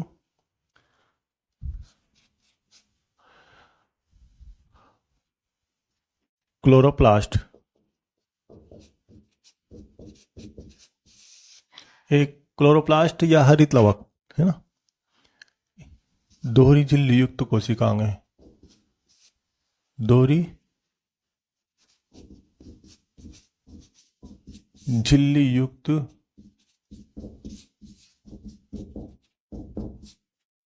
कोशिकांग हैं। मतलब दोहरी झिल्ली युक्त, इसके ऊपर दो झिल्लियों का आवरण पाया जाएगा, मतलब डबल मेम्ब्रेन है ना, double membrane bounded organ, double membrane bounded organelle है ये। कौन? क्लोरोप्लास्ट या हरित लवक। तो ये आपके टीजीटी पीजीटी के जो एग्जाम्स होते हैं ना, उसमें आया हुआ है क्वेश्चन ये, है ना, आया था, एक बार आया था टीजीटी के एग्जाम में आया था, है ना। तो आप इसका ध्यान रखें। निम्न में से न्यू आया था कि हरित लवक है ना, न्यू आया था कि दोहरी झिल्ली युक्त कोशिकांग है, निम्न में से दोहरी झिल्ली युक्त कोशिकांग है ना। तो उसमें ऑप्शन में आया था हरित लवक, है ना, तो इस पर टिक कर देना था, है ना। तो ये आंसर इसका। अगला पॉइंट, दोहरी झिल्ली युक्त कोशिकांग, ये पहला पॉइंट हो गया, है ना। और दोनों झिल्लियों के बीच एक तो इनर आउटर मेम्ब्रेन और एक इनर मेम्ब्रेन, है ना। तो दोनों झिल्लियों के बीच, चलो डायरेक्ट ऐसे लिखो, हाँ डायरेक्ट लिखो आप, तो दोनों झिल्लियों के बीच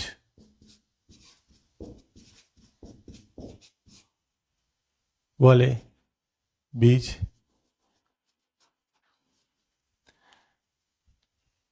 वाले इस अवकाश को, बीच वाले स्थान को क्या कहते हैं? पेरीप्लास्टिडियल स्पेस, पेरीप्लास्टिडियल स्पेस कहते हैं, है ना। दोनों झिल्लियों के बीच स्थान पाया जाता है, एक अवकाश पाया जाता है, उसको बोलते हैं पेरीप्लास्टिडियल स्पेस, है ना।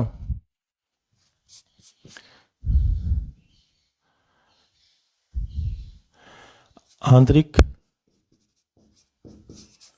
झिल्ली, एक तो होती है बाहरी झिल्ली और एक होती है इनर, आउटर मेम्ब्रेन और इनर मेम्ब्रेन। जो आंतरिक झिल्ली है, मतलब इनर मेम्ब्रेन है, इनर मेम्ब्रेन। आप चाहे तो इसमें एक पॉइंट ये भी लिख सकते हो, दोहरी झिल्ली युक्त कोशिकांग है ना। बाहरी झिल्ली को क्या कहते हैं? बाहरी झिल्ली, आउटर मेम्ब्रेन, है ना। और अंदर वाली झिल्ली को, भीतर वाली झिल्ली को क्या बोलते हैं? इनर मेम्ब्रेन बोलते हैं, है ना। तो आंतरिक झिल्ली में एक द्रव भरा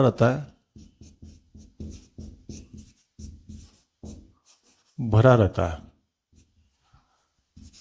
जिसे क्या बोलते हैं? स्ट्रोमा, जिसे स्ट्रोमा करते हैं।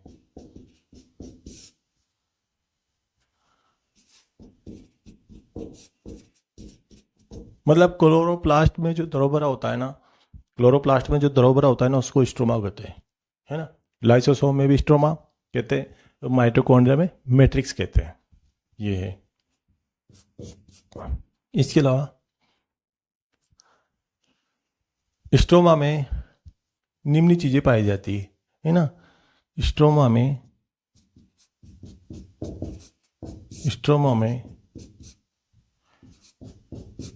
निम्न पदार्थ या वस्तुएं, निम्न वस्तुएं उपस्थित होती है ना। निम्न सबस्टेंस पदार्थ, निम्न पदार्थ मतलब सबस्टेंस पाए जाते हैं। पदार्थ तो थोड़ा अलग हो जाएगा लगी, पर क्या लिखे हैं इस जगह? मतलब स्ट्रोमा में क्या क्या पाए जाते हैं ये देखना है ना। तो स्ट्रोमा में क्या पाया जाता है? एक तो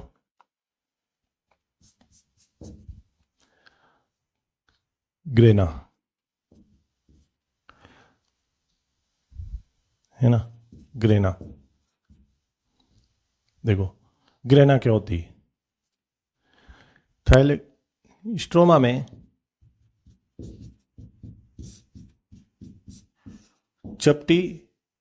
चपटे सिक्के समान संरचना पाई जाती है, चपटी चपटे सिक्के समान संरचना पाई जाती है जिन्हें क्या बोलते हैं, थाइलेकोइड बोलते हैं, है ना। और ये थाइलेकोइड के समूह मिलकर क्या बनाते हैं, ग्रेनम बनाते हैं। और ये ग्रेनम के समूह मिलकर ग्रेना बनाते हैं, ये ग्रेना। तो है ना, ग्रेना पाए जाते हैं किसमें, स्ट्रोमा में ग्रेना पाए जाते हैं। अब ग्रेना को कैसे लिखना है ये अपन समझते हैं, इसमें है ना, लिखते हैं।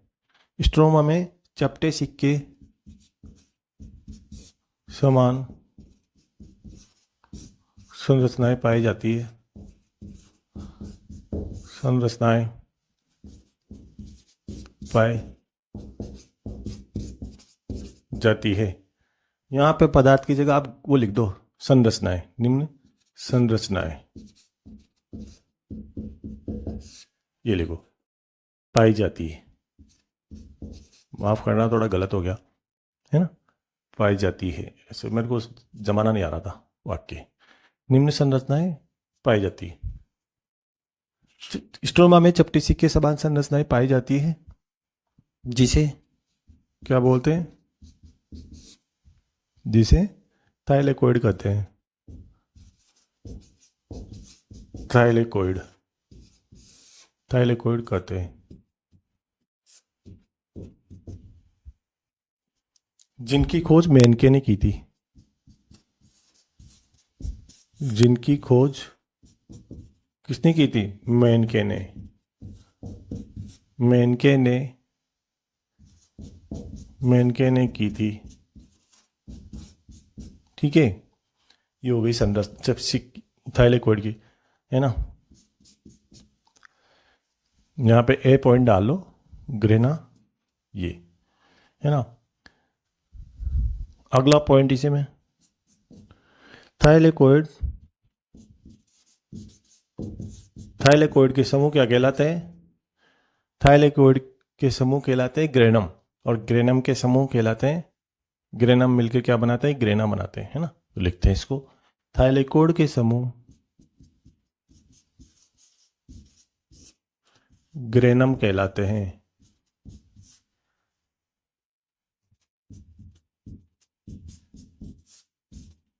और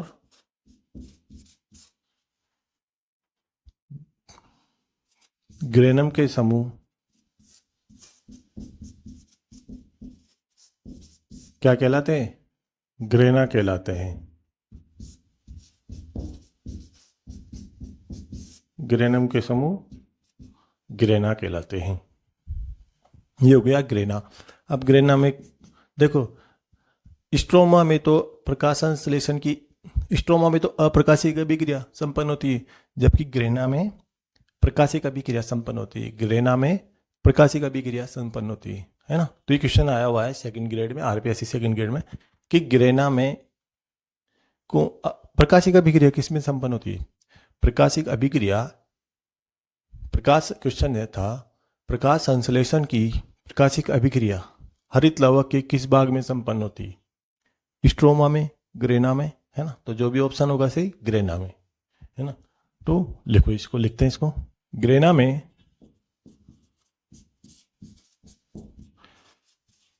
प्रकाश संश्लेषण की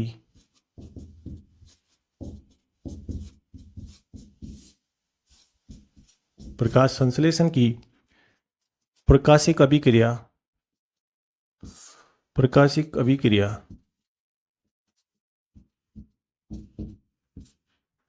संपन्न होती है, जबकि स्ट्रोमा में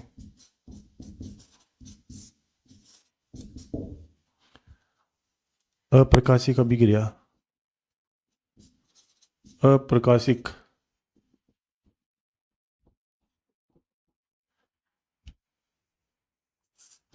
अप्रकाशिक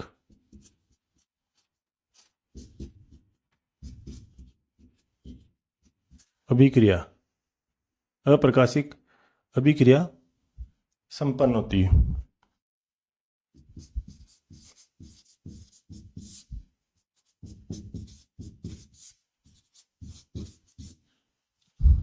ये हो गया ग्रेना, है ना। अब थाइलेकोइड होता है ना, ये थाइलेकोइड जो ये थाइलेकोइड, चपटी सिक्के समान संरचना है। जो थाइलेकोइड होती है, जो चपटी सिक्के समान संरचना होती है, तो थाइलेकोइड में बहुत सारे छोटे छोटे कण पाए जाते हैं, छोटी छोटी संरचनाएं पाई जाती है ना, जिनको बोलते हैं अपन क्वांटासोम। ये क्वांटासोम क्या होते हैं? प्रकाश संश्लेषण की संरचनात्मक और क्रियात्मक इकाई होती है ना। तो क्वांटासोम की खोज की थी पार्क व बिगिंस ने। क्वांटासोम की खोज की थी पार्क व बिगिंस ने, है ना। तो इसमें लिख लेते हैं, थाइलेकोइड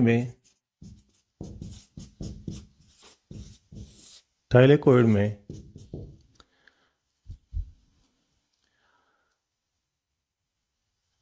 छोटे छोटे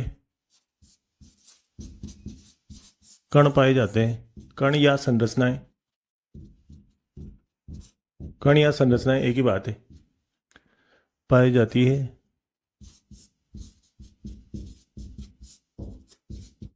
जिसे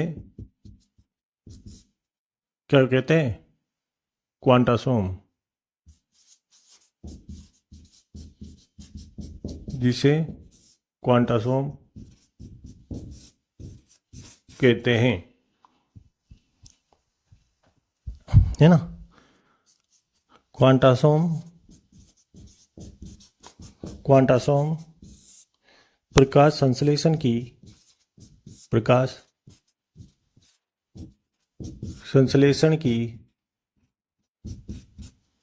संरचनात्मक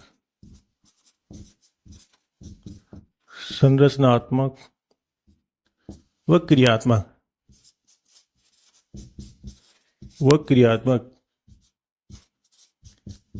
इकाई होती है। प्रकाश संश्लेषण की संरचनात्मक व क्रियात्मक इकाई कौन है? क्वांटासोम है। प्रकाश संश्लेषण की संरचनात्मक और क्रियात्मक इकाई कौन है? क्वांटासोम कहलाती है ना। इसका ध्यान रखना।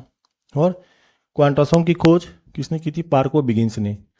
क्वांटासोम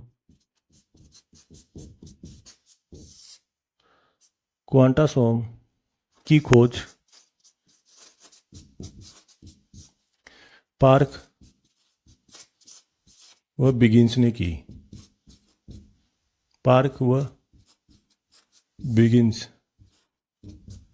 की। है ना। क्वांटासोम की खोज की पार्क व बिगिंस ने, है ना। अब देखो, एक क्वांटासोम जो अणु होता है, एक क्वांटासोम जो संरचना होती है, एक क्वांटासोम, उसमें क्या है? क्लोरोफिल के 230 से 250 अणु पाए जाते हैं, मतलब 250 के आसपास क्लोरोफिल के अणु पाए जाते हैं एक क्वांटासोम में। एक क्वांटासोम है ये, इस एक क्वांटासोम में क्लोरोफिल के अणु पाए जाते हैं। कितने अणु पाए जाते हैं? 230 से 250 अणु, है ना। 250 के आसपास अणु पाए जाते हैं किसके? क्लोरोफिल के। लिखो इसमें, एक क्वांटासोम में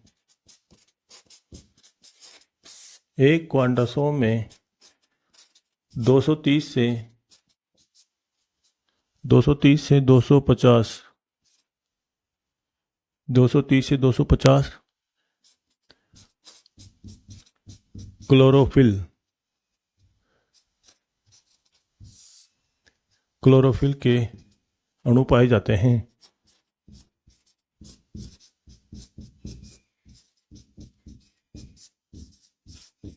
दो सौ तीस से 250 क्लोरोफिल के अणु पाए जाते हैं। मतलब एक क्वांटासोम में क्लोरोफिल के कितने अणु पाए जाते हैं? तो आप लिख देना 230 से 250 या 250 के आसपास, है ना। 230 से 250। तो ये आप इसको उतार लो कॉपी में। एक बार फिर से समझाते हैं इसको।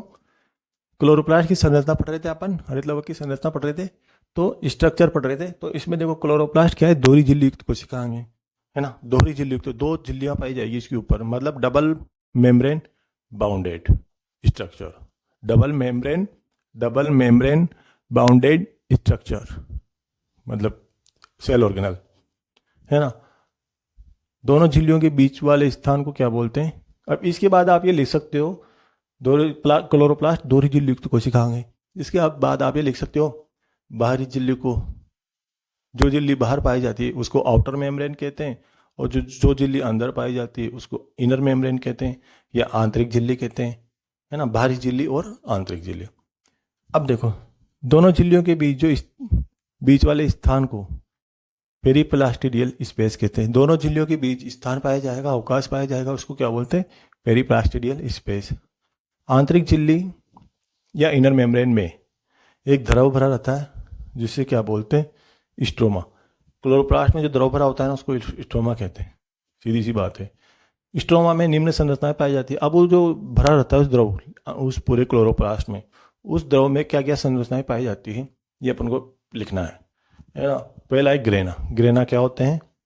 जो थाइलेकोइड से मिलके बने होते हैं। थाइलेकोइड मिल जाएंगे, फिर उसके बाद ग्रेनम बनाएंगे, फिर उसके बाद ग्रेना बनाएंगे। तो देख लो, स्ट्रोमा में चपटे सिक्के समान संरचनाएं पाई जाती है जिसे क्या कहते हैं?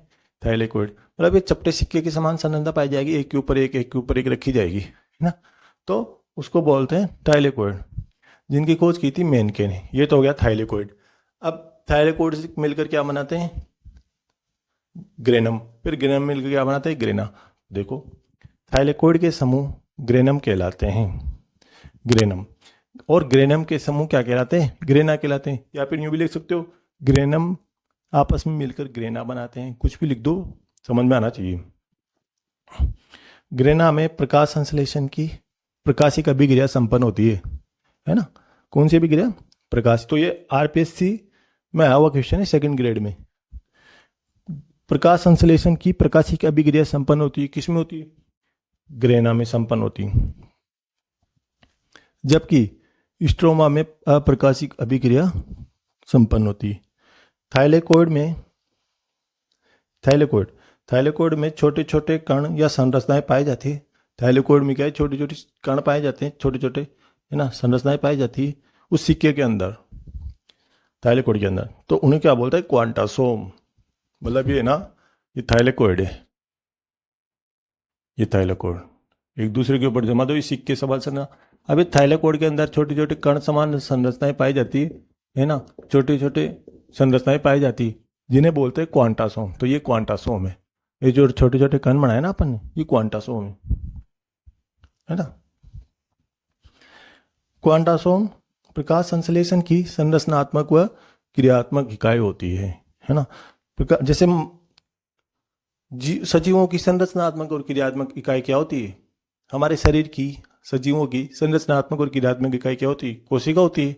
इसी प्रकार क्वांटासोम प्रकाश संश्लेषण की संरचनात्मक और क्रियात्मक इकाई होती है। क्वांटासोम की खोज किसने की?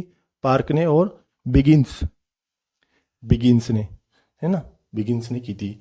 एक क्वांटासोम में क्लोरोफिल के कितने अणु पाए जाते हैं? 230 से 250 अणु पाए जाते हैं। एक क्वांटासोम में क्लोरोफिल के 230 से 250 अणु पाए जाते हैं।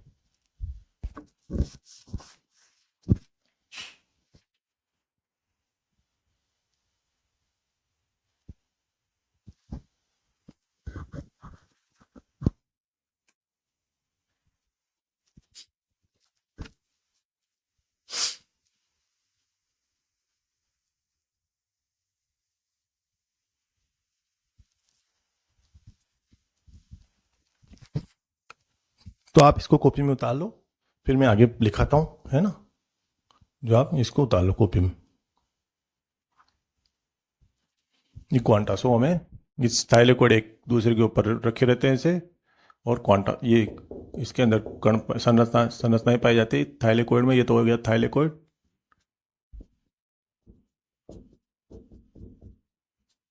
ये तो हो गया थाइलेकोइड। और ये इसके अंदर जो कण समान संरचना है इसको बोलते हैं अपन ने क्वांटासोम। क्वांटासोम, है ना। तो लिखिए आप, इसको उतार लो कॉपी में।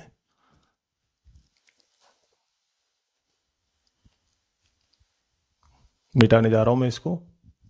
तो देखो बच्चों, अपन ने पढ़ लिया, अपन ने ये लिख लिया। अब आगे लिखते हैं अपन। ग्रेना हो गया, है ना, ग्रेना हो गया आपका। अब स्ट्रोमा में क्या क्या संरचनाएं पाई जाती है? तो ग्रेना हो गया। अब दूसरा है राइबोसोम भी है ना। इसका डीएनए है, क्लोरोप्लास्ट का डीएनए, है ना।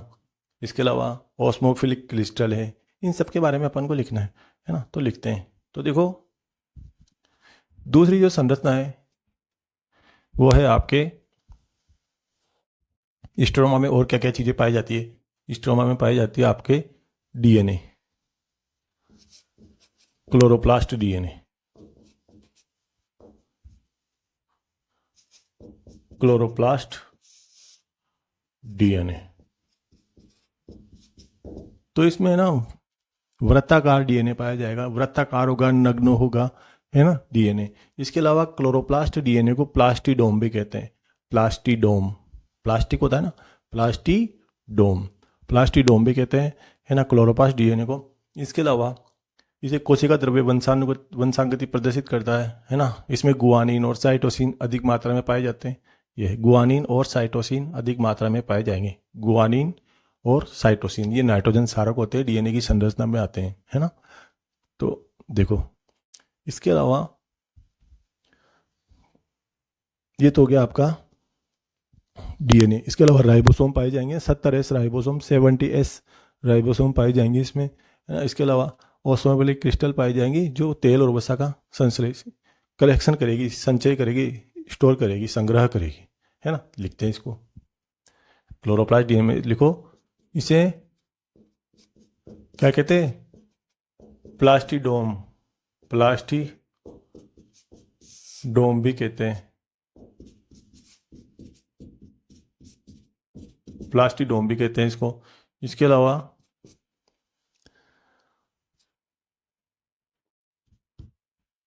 इसमें क्या पाया जाता है?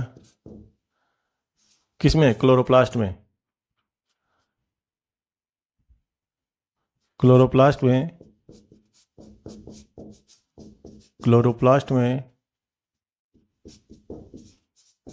वृत्ताकार,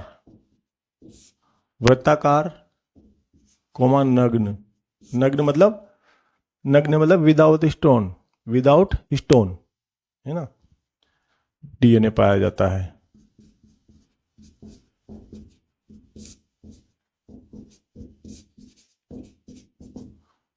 है ना। हिस्टोन प्रोटीन का आवरण नहीं पाया जाएगा उसमें, हिस्टोन प्रोटीन नहीं पाई जाएगी। तो विदाउट स्टोन। यह कोशिका द्रव्य वंशागति प्रदर्शित करता है। तो लिखो, यह डीएनए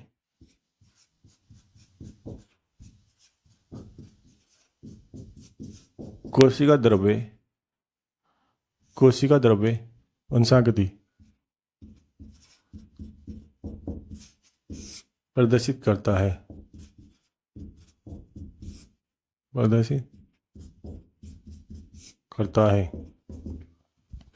कोशिका द्रव्य वंशागति को इंग्लिश में बोलते हैं साइटोप्लाज्मिक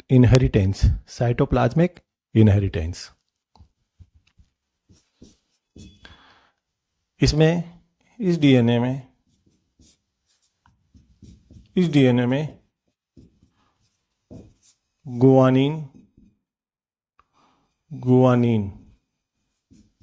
व साइटोसिन अधिक मात्रा में पाए जाते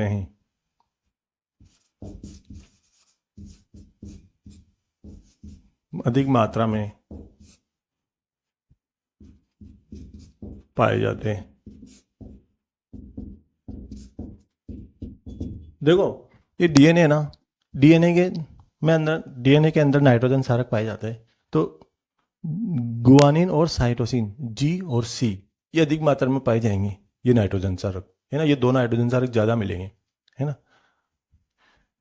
बाकी ये है इसका डीएनए हो गया। अब तीसरी, स्ट्रोमा में कौन सी स्ट्रक्चर पाई जाती है और स्ट्रोमा में कौन सी संरचनाएं पाई जाती है? तीसरी है आपकी राइबोसोम, 70S राइबोसोम।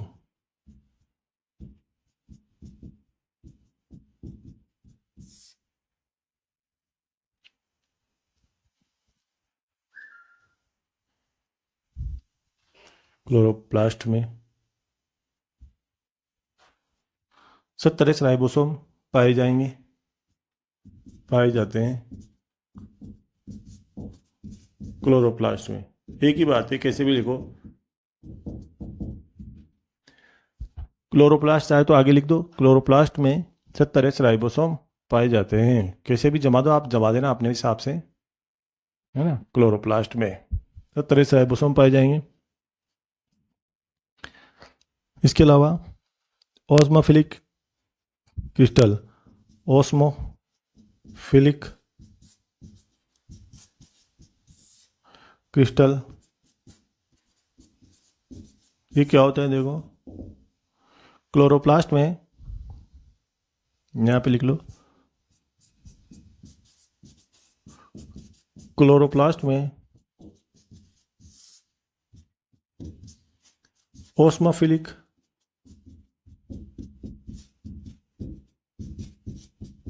ऑस्मोफिलिक ऐसे आएगा ये, ऑस्मोफिलिक क्रिस्टल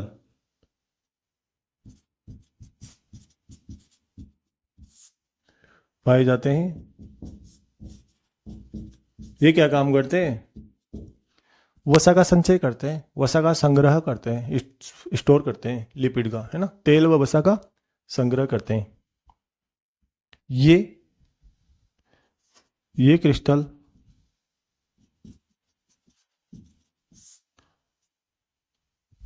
तेल एवं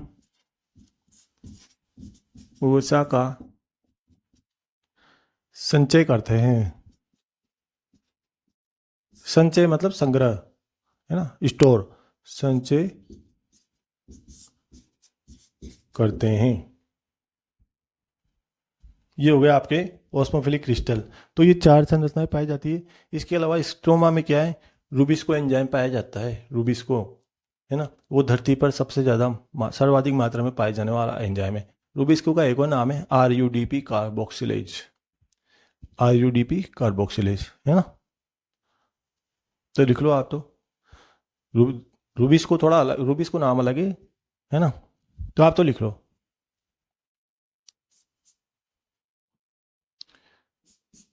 एक और है ये, है ना, रूबिस्को एंजाइम पाया जाता है जो धरती पर सर्वाधिक मात्रा में पाए जाने वाला एंजाइम, लिखो इसमें। क्लोरोप्लास्ट में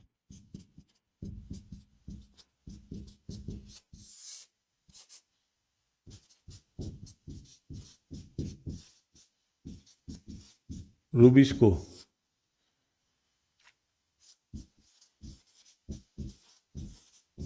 एंजाइम या RUDP carboxylase, RUDP carboxylase,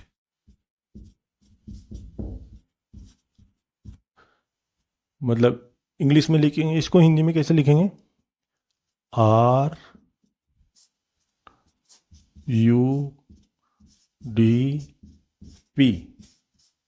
carboxylase.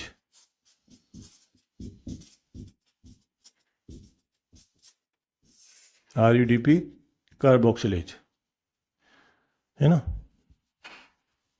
Enzyme पाया जाता है।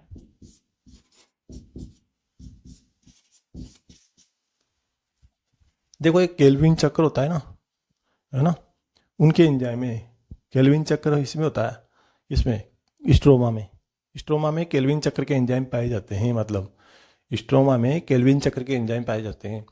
तो उनमें एक एंजाइम है ये रूबिस्को, केल्विन चक्र। इसके अलावा अप्रकाशीय अभिक्रिया, एक केल्विन एक ही बात है ना, तो उसके एंजाइम पाए जाते हैं। उनमें एक एंजाइम रूबिस्को, तो ये धरती पर सर्वाधिक मात्रा में पाए जाने वाला एंजाइम है ना, रूबिस्को। यह धरती में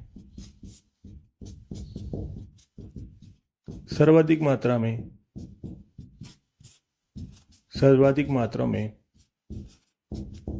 पाया जाने वाला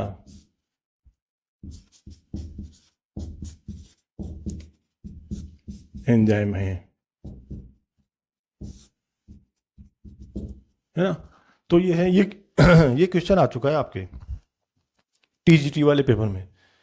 देखो यूँ आता है कि क्लोरोप्लास्ट में सर्वाधिक मात्रा में कौन सा एंजाइम पाया जाता है। क्लोरोप्लास्ट में सर्वाधिक मात्रा में क्या पाया जाता है, सर्वाधिक मात्रा में पाया जाता है। तो उसमें ये था, ऐसे तो इंग्लिश में दे रखा था और ऐसे दे रखा था, RUDP कार्बोक्सिलेज, है ना। रूबिस्को, या तो रूबिस्को कह दो या ये कह दो, RUDP कार्बोक्सिलेज, है ना। तो ये है। तो देखो एक बार फिर से समझ लो, है ना। इसको उतारना है अब अपन को कॉपी में, तो इसको एक बार फिर से समझ लो। क्लोरोप्लास्ट की संरचना,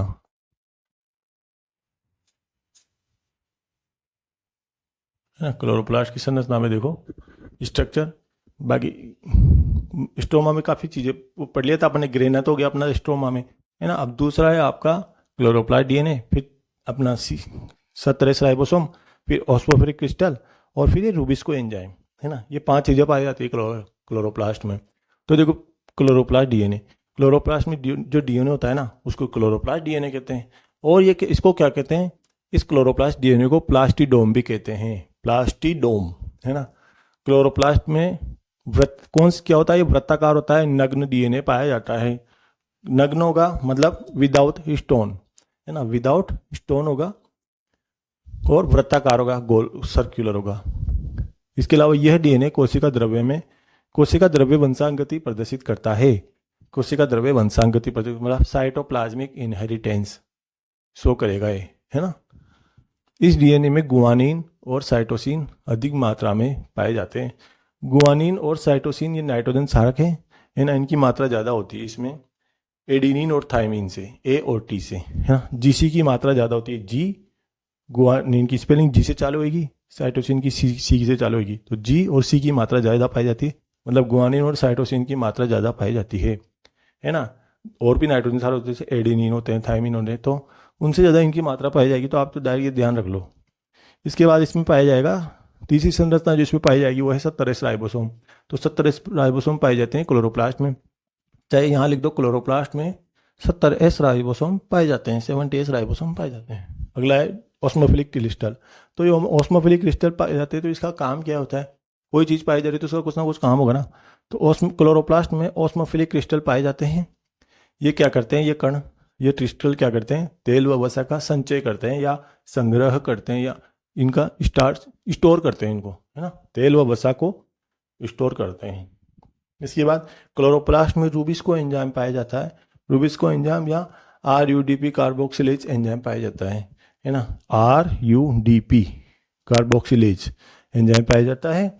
ये धरती पर सर्वाधिक मात्रा में पाए जाने वाला एंजाइम। तो ये क्वेश्चन आ चुका है ना, TGT में आ चुका है क्वेश्चन यहाँ से। तो ये चीज़ें पाई जाती है स्ट्रोमा में। और ये अपना एक खत्म हो गया क्लोरोप्लास्ट की संरचना। अब अपन नेक्स्ट कोशिका पढ़ेंगे, जो भी पढ़ेंगे। तो ये आपका ये तो हो गया, है ना। तो इसको उतार लो कॉपी में, ठीक है।